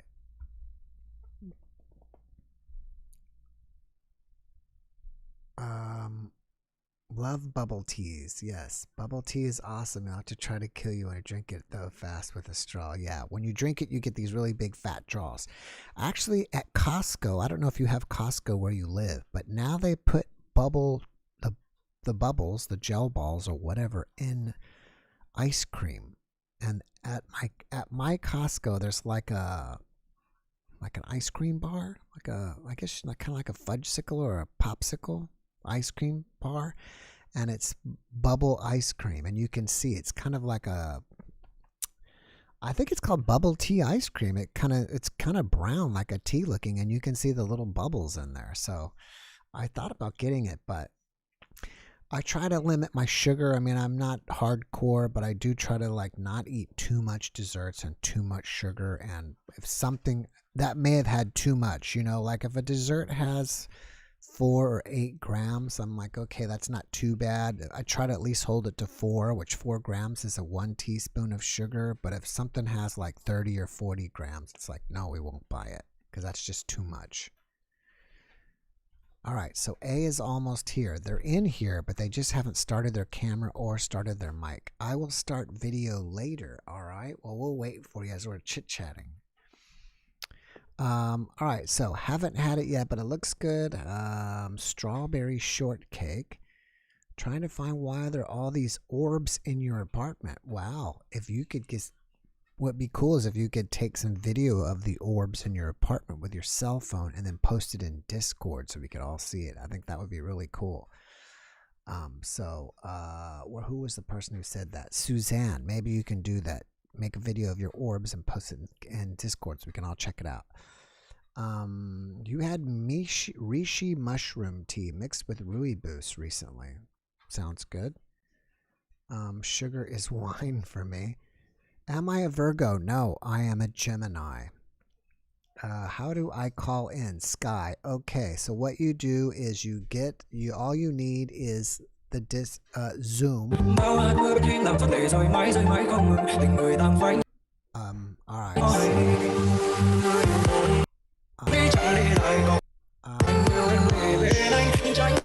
All right, good. I don't want that to give me any trouble with my YouTube copyright problems, because if another song shows up in my video, hopefully that was enough that I'm gonna have to go back and edit that. So that's a good thing. If you have music, don't be playing it in the background because it might be someone else's song and I don't have the copyrights to that. So we'll see. Frost. I hear Frost. Oh, hello? Hello? You're on. You're in. Just turn on your camera. Awesome. There we go. Gotcha. I wasn't sure if this was going to work or not, so. That's okay. Have you been here before? You look familiar.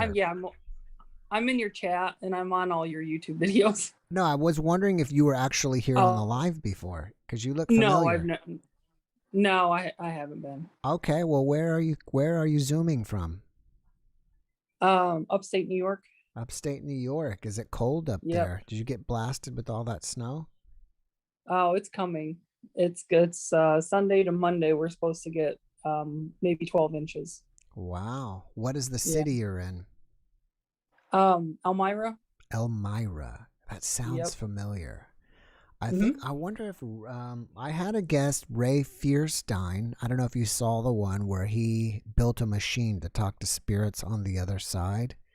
Yes. And I think he's from somewhere close to Elmira, but I could be wrong.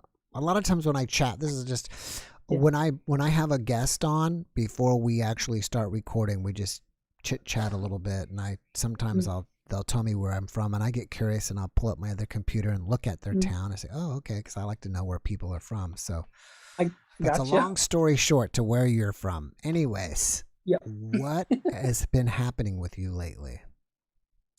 Well, I didn't, usually I'm listening to the live, so I don't really even know what you guys have been talking about tonight. I was just going to share a couple of experiences that I've had, I guess. Great. Okay. I've kind of had some weird spiritual experiences, I guess, and basically a lot of them sort of revolving around the passing of family members. And so I wanted to kind of share that, I guess. Go for it. And I actually was born when my parents were young, so I actually got to know my great grandmother for a very long time.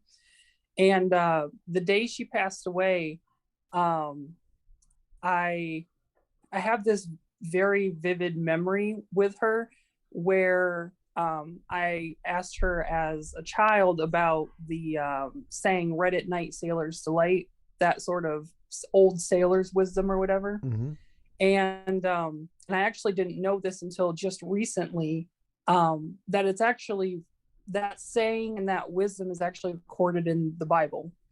So anyway, long story short, the day she passed away, there was this bright orange glow that just came through the window, and like the storm was rolling through, and then all of a sudden the whole room was orange.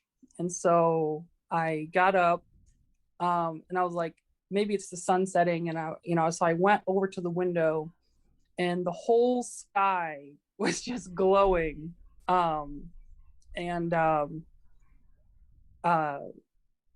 storm completely disappeared. The whole sky lit up in this orangish red, just bizarre, and then a rainbow appeared. So I always thought that was a sign, and sort of, to me, it was a spiritually transformative experience, which is why I wanted to kind of share that. But that was just, a little short story. No, I think it's great. Has she left you any other signs?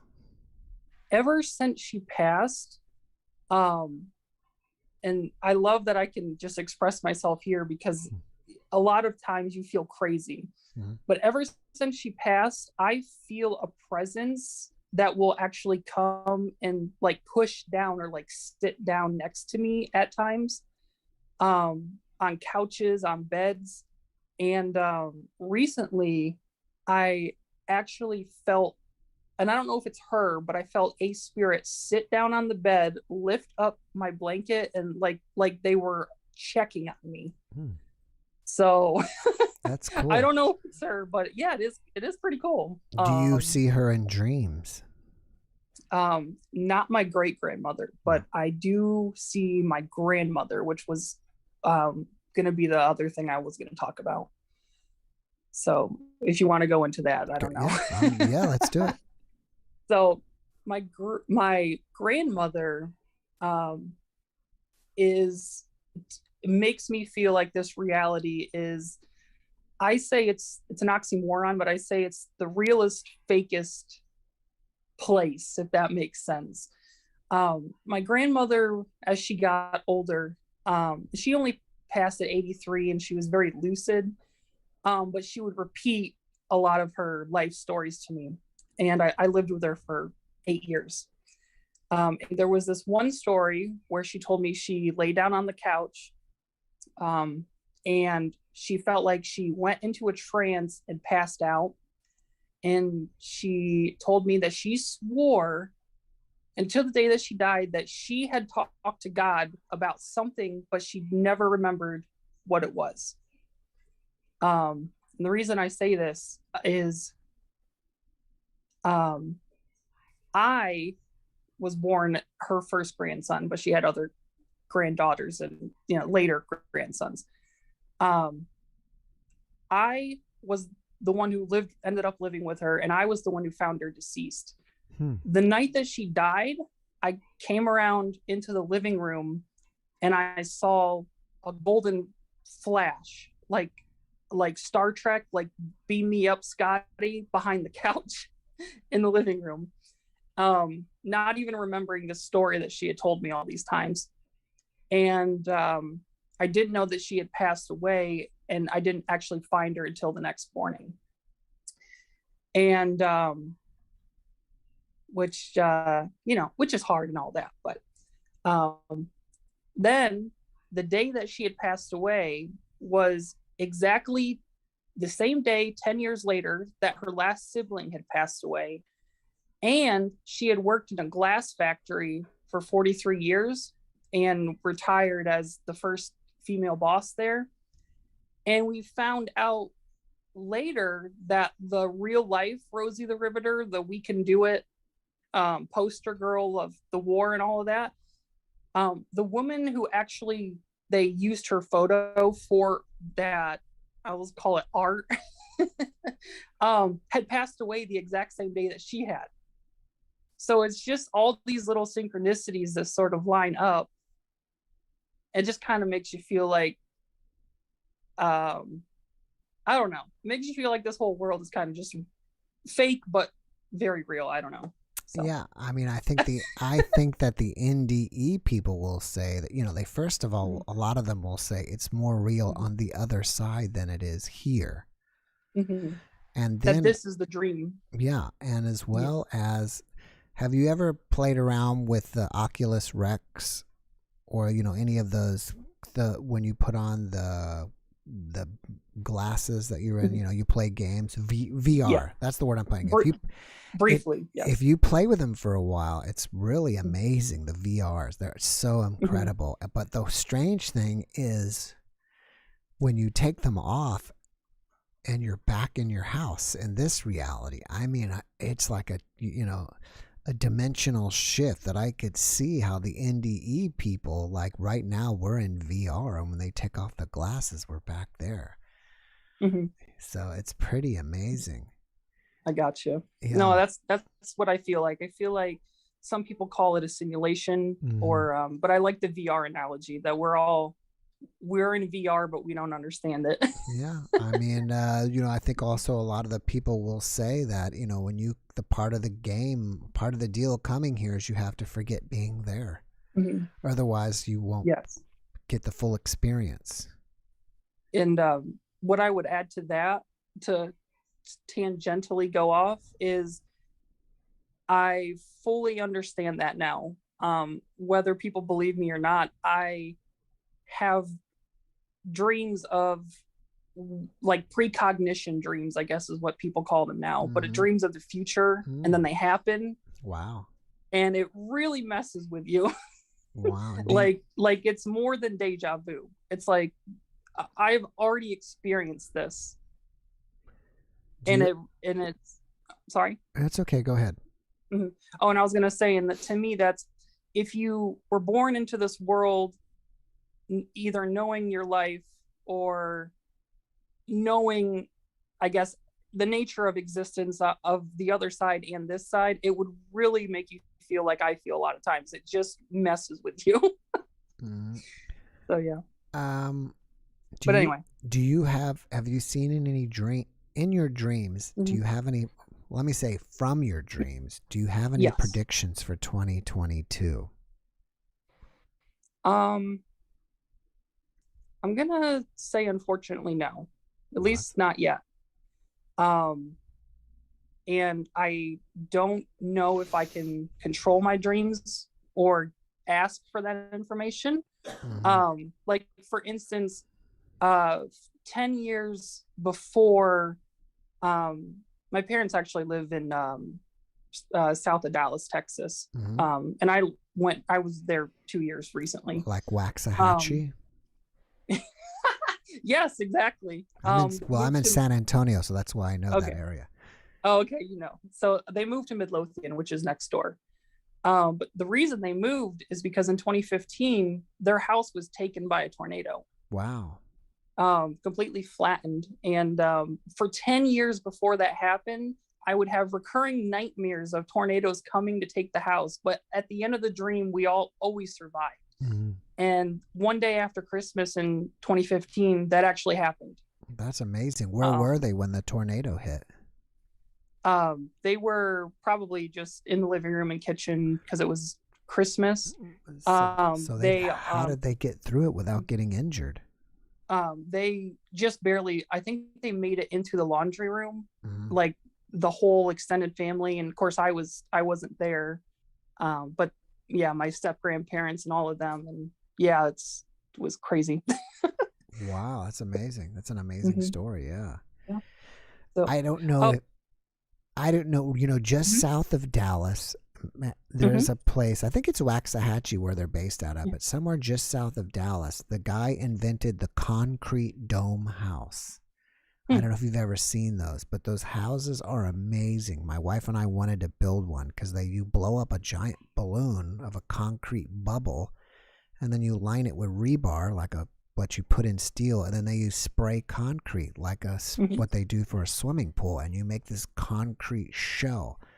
And since they're round, a tornado will never take them out. I got you. And they're super, super insulated. Mm-hmm. Yeah, that's cool. Yeah. Yeah, I would say their house was, your traditional wood built. Yeah, it's and gone. It was a 2-story with a 2-story open living room with fireplace. A Texas McMansion, and they don't hold up to an EF4.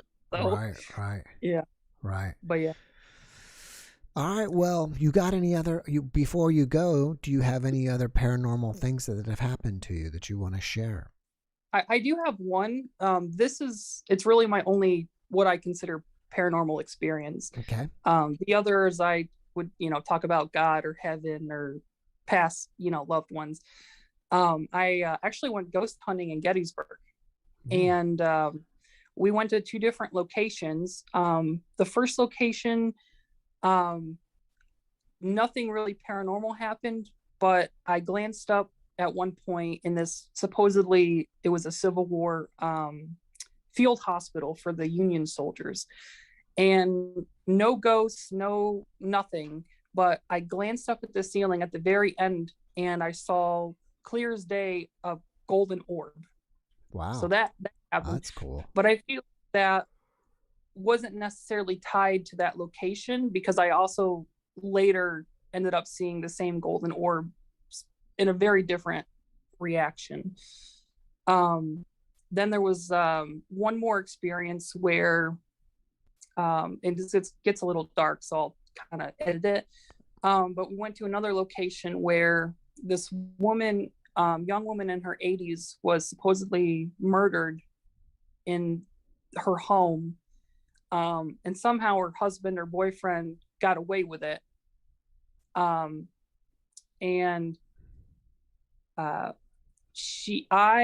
We were kind of playing around and goofing around, and we were all trying to have a fun experience, but this is a very tragic situation. And I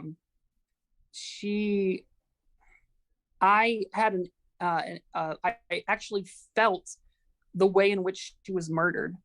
I think I made her spirit angry, because I thought, she was murdered in the 80s, so she knows 80s music. So I sang an 80s song, not even thinking about it. I sang it in the room in which she was murdered. Mm-hmm. And then she made me feel the pain, the physical pain, just shooting into my neck. And it was just constant, and it was unbearable, unbelievable pain. And the second I walked out of the door of that house, the pain disappeared just like that. So I guess that's all I have. Well, Sorry. It sounds like you've got some medium-like abilities that you could probably work on and even do more. Maybe. I would like to. Yeah. Yeah. All right, Frost. I guess that's what I should call you, as Frost. Yeah, you can. All right. Yep. Well, Frost, thank you so much for coming and sharing with us tonight. We all appreciate you being here, and thank you for watching. And I hope you come back and share with us again sometime. Awesome. Thank you. All right. Take care. You. Bye. Bye. All right. So, what time is it? 8:45. This is my last call for anybody who wants to join us. And I've seen a couple times pop in. People were asking how to join, and you just got to get the Zoom, which is a free Zoom. And then all you have to do is once you get your Zoom, you click on join a room, and then at the description in the video, I give you the room ID and the password, and that's it. And so someone tried once the invite. It can't get into the next page. Live and live and learn with Lily. Tried again once they accepted the invite. I guess, were you trying to get into Discord or trying to get into Zoom with us live? Discord, I'm not sure why you can't get in, because I just created the link, I think, tonight. If anybody else is having trouble, let me know, and we can try to get another link up there, if that's what it is. But maybe it was Sky was the one that was thinking about getting in. Yeah, so that's real simple. And and the link, I mean, the Discord, my Discord link never changes. So if you save it once, you'll always have it if you ever want to get in on the Zoom. And it's even like, I mean, it just never changes. I mean, for every guest I've had, 300 and something guests, it never changes. So it's always the same. Hope that helps. So yeah, let me see. I have an NDE coming up for you guys tomorrow. And then I think I have, let me see what my calendar looks like for the guests coming up. I'm pretty sure I'm going to be seeing sometime this month, maybe it's this week, someone from the Monroe Institute, because I had a couple guests talk about the Monroe Institute. So I think that would be really interesting to talk, to get someone from the Institute and talk more about it. I especially want to learn about, I want to talk about the Gateway Experience with the Monroe Institute, because with the Gateway Experience is how the guy is, I had Mr. Whiteley, who I had on, that says that's how he's leaving his body and going to spaceship. So I wanted to talk about that more. And by the way, I've done on the Monroe Institute is they do have a YouTube channel and they have meditations, and I've done one of their chakra healing meditations, and I think it was pretty cool. I liked it. So, and that's free to do. So if you want to do meditations and you want to check out the Monroe Institute, they do have about 15, somewhere between 10 and 20 meditations there that you might want to check out, and if you're that, if you're interested in. The moon has a halo tonight. It was pretty bright when I saw it out earlier. Let's see, not a golden beam. Let me just check out anything else. If anybody has any more questions before we finish up. Oh, and I was looking at my calendar. Who is coming up soon? Let's see. Who are some of the things? I've got one guy that I think is a specialist to talk, and an author and a specialist to talk about demons. Now, hopefully we'll keep that in a positive light, because when I've noticed that sometimes anything that is maybe perceived as scary, less people watch it. So I want it to be about demons, but not scary, so you guys will still watch. But I think I have a demons expert. And this week I have a super famous TikTok woman, hospice nurse Julie. And I think that one should be a fascinating conversation. And she has a lot of, I think she has a lot of great stories about hospice work and being with people. And I saw one of her TikToks recently, and she was talking about now that the literature they give to not only the patients but their family is that a lot of times when people are close to death, they start talking to spirits and angels and family members who have passed. So it appears to be very common in the hospice world. Let's see. Who else? Any other questions here? You'll definitely watch. Thank you.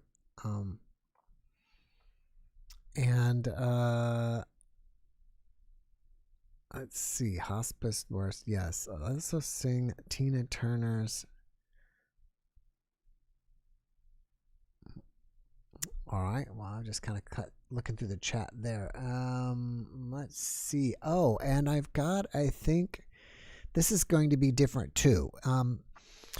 I do so many NDEs, as you guys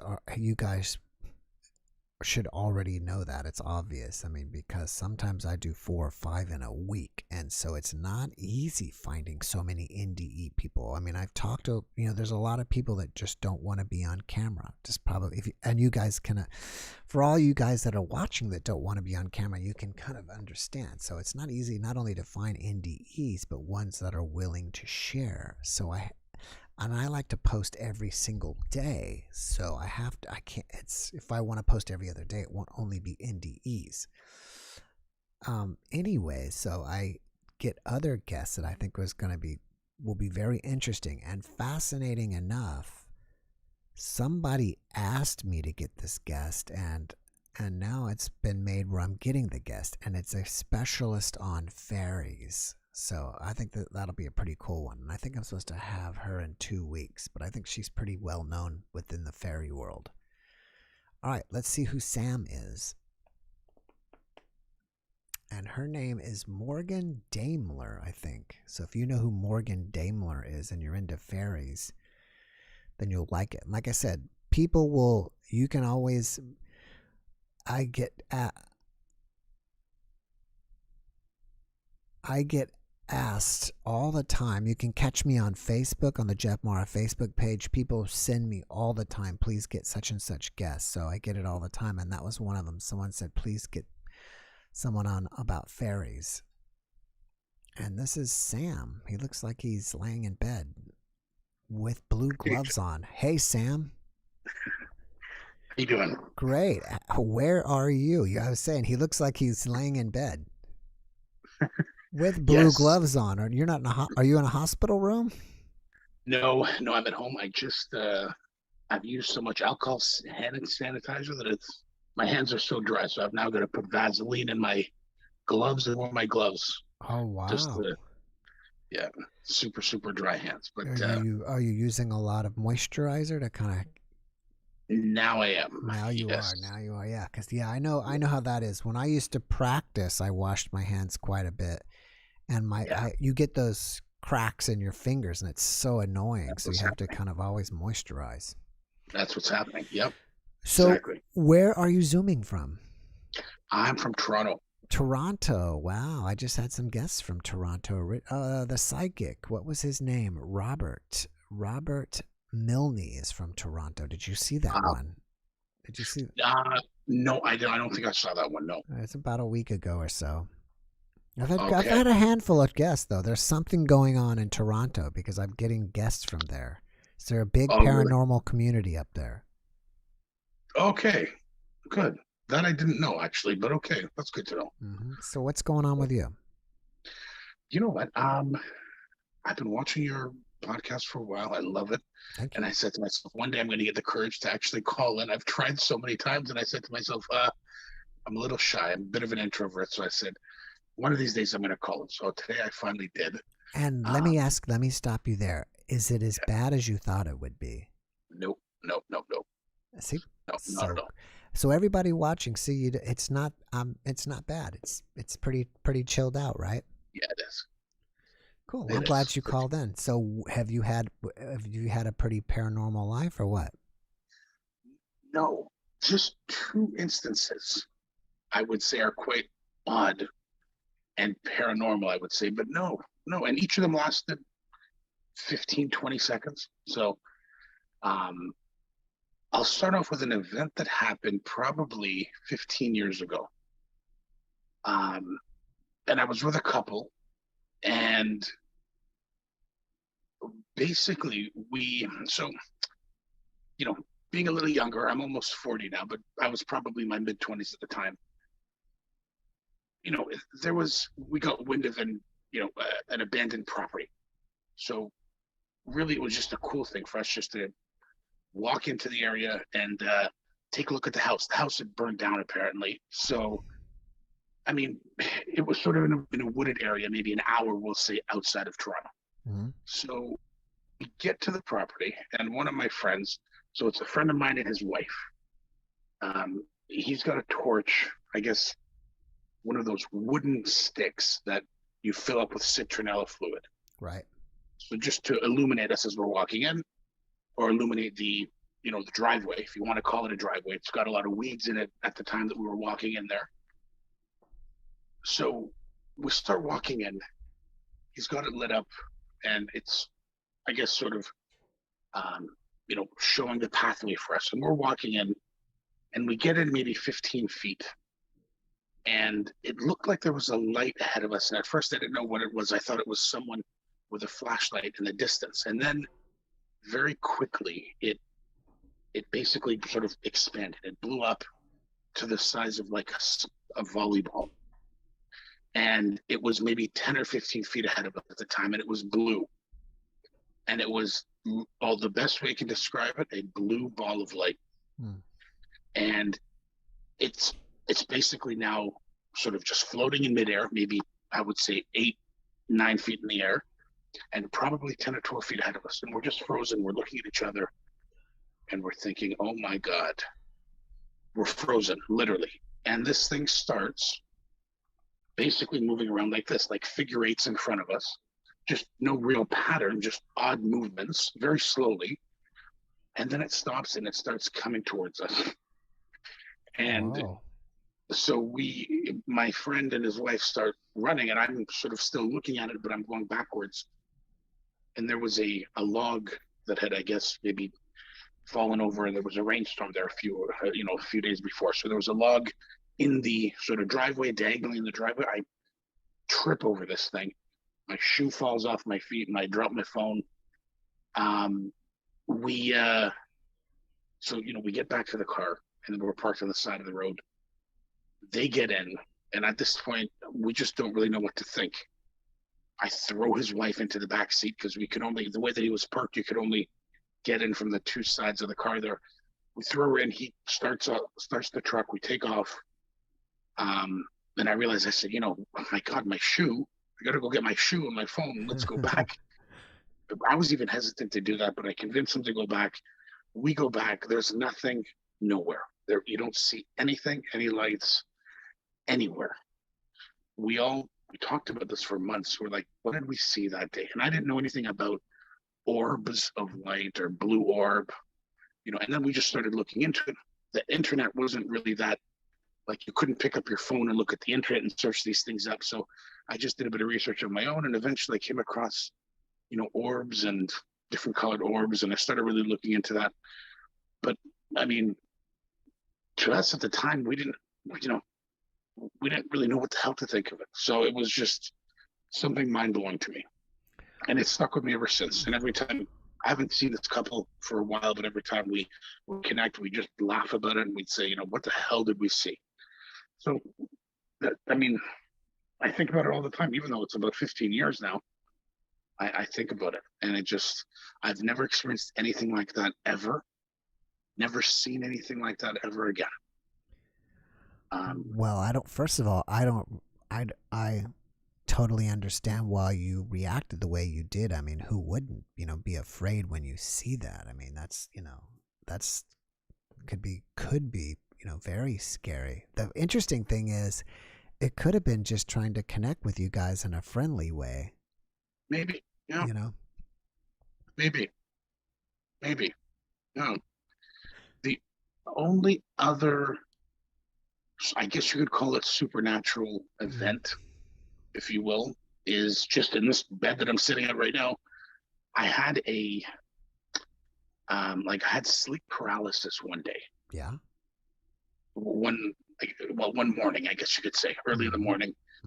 I've had it a couple times, and the first time that happened, I got a little freaked out. But I read in one of these, near-death experience or out-of-body experience books that a sleep paralysis event can trigger an out-of-body experience. So I took advantage of that moment, and I said to myself, let me just sort of, I guess, will myself out of my body. So I'm having the sleep paralysis event, and my eyes are moving around, and I know that it's going to pass shortly. So I'm not scared or nervous, but I said, I can't explain how, but I said, let me just try to push myself out. It's sort of like how you're, unplugging your ears as you're in an airplane and your ears get sort of clogged. But how can I describe it? You plug your nose and you push out from your ears. Yeah, it's like you're releasing the pressure in your ears. Releasing the pressure. So I guess that's the best analogy that I can use. But I'm trying to push myself out, as crazy as that sounds. And then I hear, and it literally just sounds, best way I can describe it is, it sounds like a freight train is running through my room. It's just a loud noise. It felt like the room was shaking in a way, and there was a lot of noise.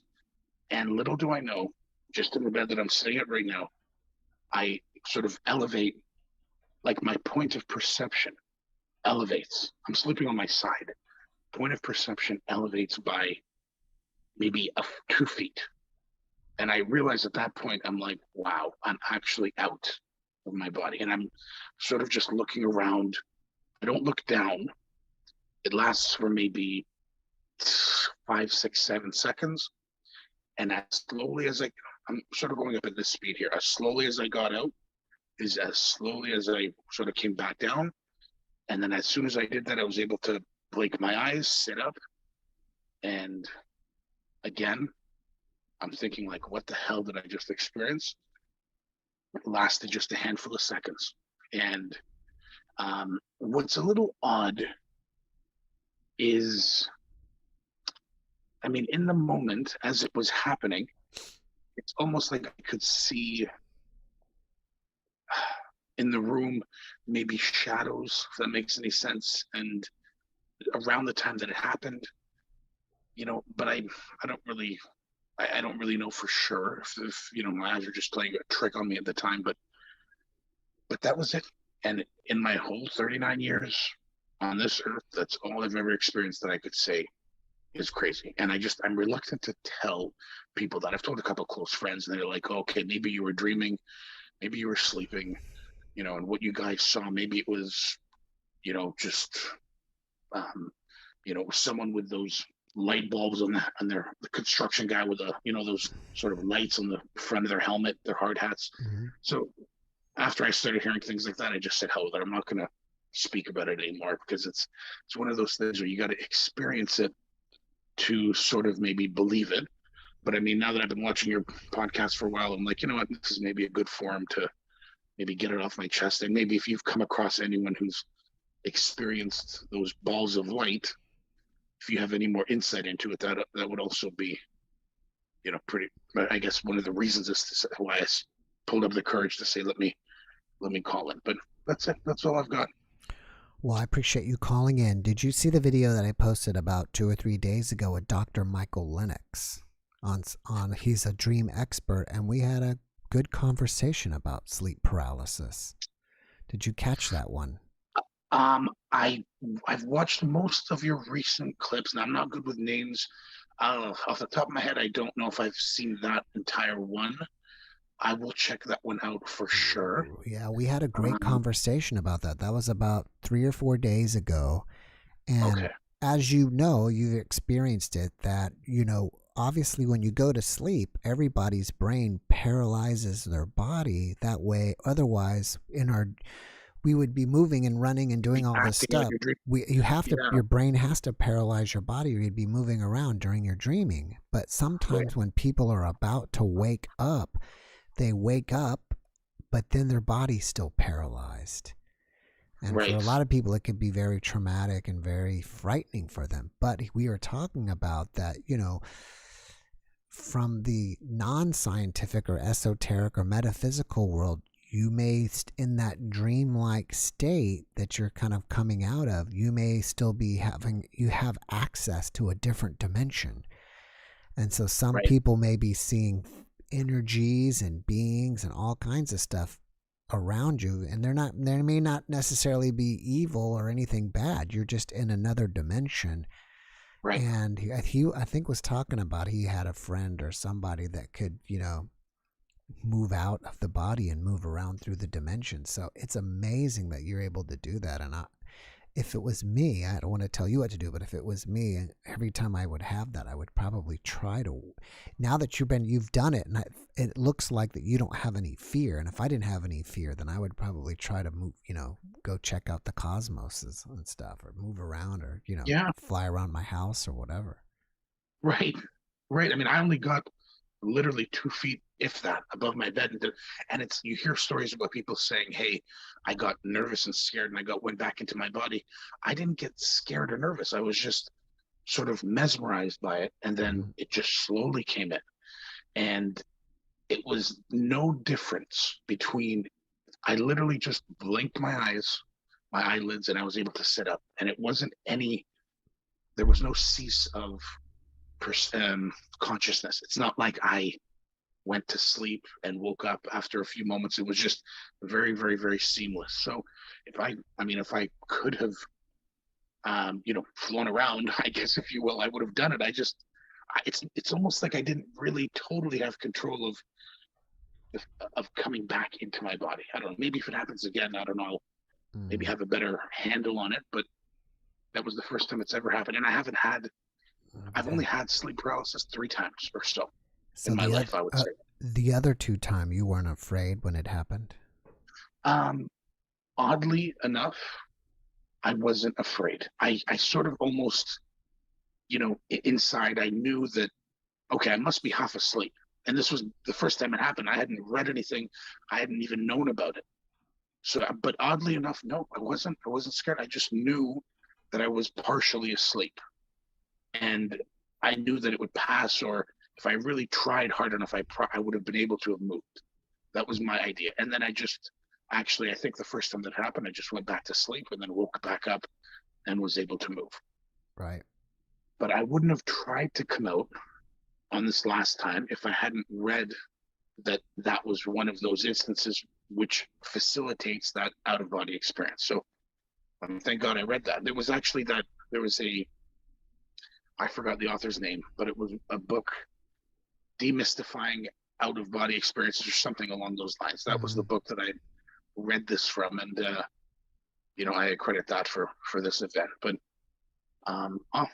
maybe if it does happen again, I'll jump back on and fill you in. Yeah, that would be awesome. And yeah. Again, I mean, I think it's I don't know how, it's probably not that common that people have sleep paralysis, but it's amazing that you were able to handle it. Do you lucid dream, or do you have any other, do you experience dreams where it's just kind of like, to me, I feel like there's a regular dreaming, and then there's dreamings that are almost spiritually transformative. Do you have any of those type of dreams?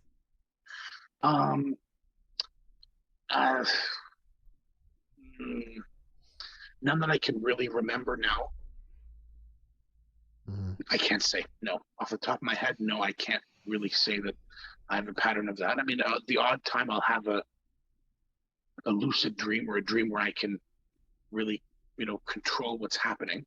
But that's very few and far between, I would say. Yeah. I mean, I've had one dream probably when I was in, this would have actually been almost 20 years ago now, university, where and it was such a, there was a lot of emotion in that dream, meaning I really felt that dream physically, not physically, but okay, to put it in perspective, I had a dream that an individual, just off in the campus that I went to university in the city of Toronto, and at one of the building entrances, I had a dream that a car came in and, shot a kid in front of me, shot another kid that was going to that university. Wow. And the kid was bleeding on the street and he died. And I ran over to him and I was basically crying. I'm thinking to myself, this poor guy's dead and he's dying. And, I went up to him. I was trying to help him. I couldn't really do anything. And I felt terrible in that dream. And I woke up, but it felt so, so, so real. And, a few days later, very close to where I was, in my dream at this location at the school, someone had been shot and killed, and I had frequented this entrance to the building very often, right? So, I mean, that's the only other, maybe, I guess, my mom's had a lot of dreams where anytime that someone in our family dies or is about to die, she dreams about them. And I see her light up a candle, and put it in one of the Virgin Mary statues. And every time I see that candle, I say, okay, Mom, who's going to die now? Who did you dream of, right? So I don't want to say it runs in the family because I don't think my mom's really experienced anything supernatural apart from those dreams that she has. Yeah, that's pretty much it. That's pretty much it. So it's funny that those events lasting only a few seconds, tend to stick with you, right? Because it does. I think about them all the time. Yeah. And again, like I say, I don't really share them much, but on this forum, it's a great forum to sort of get these kinds of things off your chest. So thank you. Keep this podcast up, Jeff. Thank you. I was one of your, supporters. I threw out one of those shout outs. I'm listed as Samsine on my YouTube there. So I really want to keep, it would be amazing just to keep this podcast going. Thank you It's very amazing. much. I really appreciate that. Yeah. All right. So, Well, Jeff, thanks for coming and sharing. We all appreciate you. And if you have another lucid dream, definitely, not lucid, but if you have another sleep paralysis where you get out, definitely come back and share it with us. Okay, we'll do. All right. We'll do. Take care. Thanks again, Jeff. You too. See you. Bye-bye. You too. Bye-bye. There he goes. And it's the end. It's overtime. So that was it. It's after 9 o'clock. Guys, thank you so much for hanging out with me tonight. I really appreciate you guys. We'll be back next Saturday night. As you can see, this is a first timer. So if you are on the fence about being nervous, he was nervous, but realized it was no big deal. So it really is no big deal. And I think, and it's not in a bad way. You just you kind of, in a way, I think for the guests, once you start talking to me, you kind of forget that the audience is there. And that's not to be ignoring the audience. You just kind of get locked in with me. So, I hope that helps. And I hope you guys come and share, because also maybe it could be helpful. I feel like it helped this guy. So on that note, thanks again, everybody. I hope to see you next Saturday night, and have a great week. Take care. And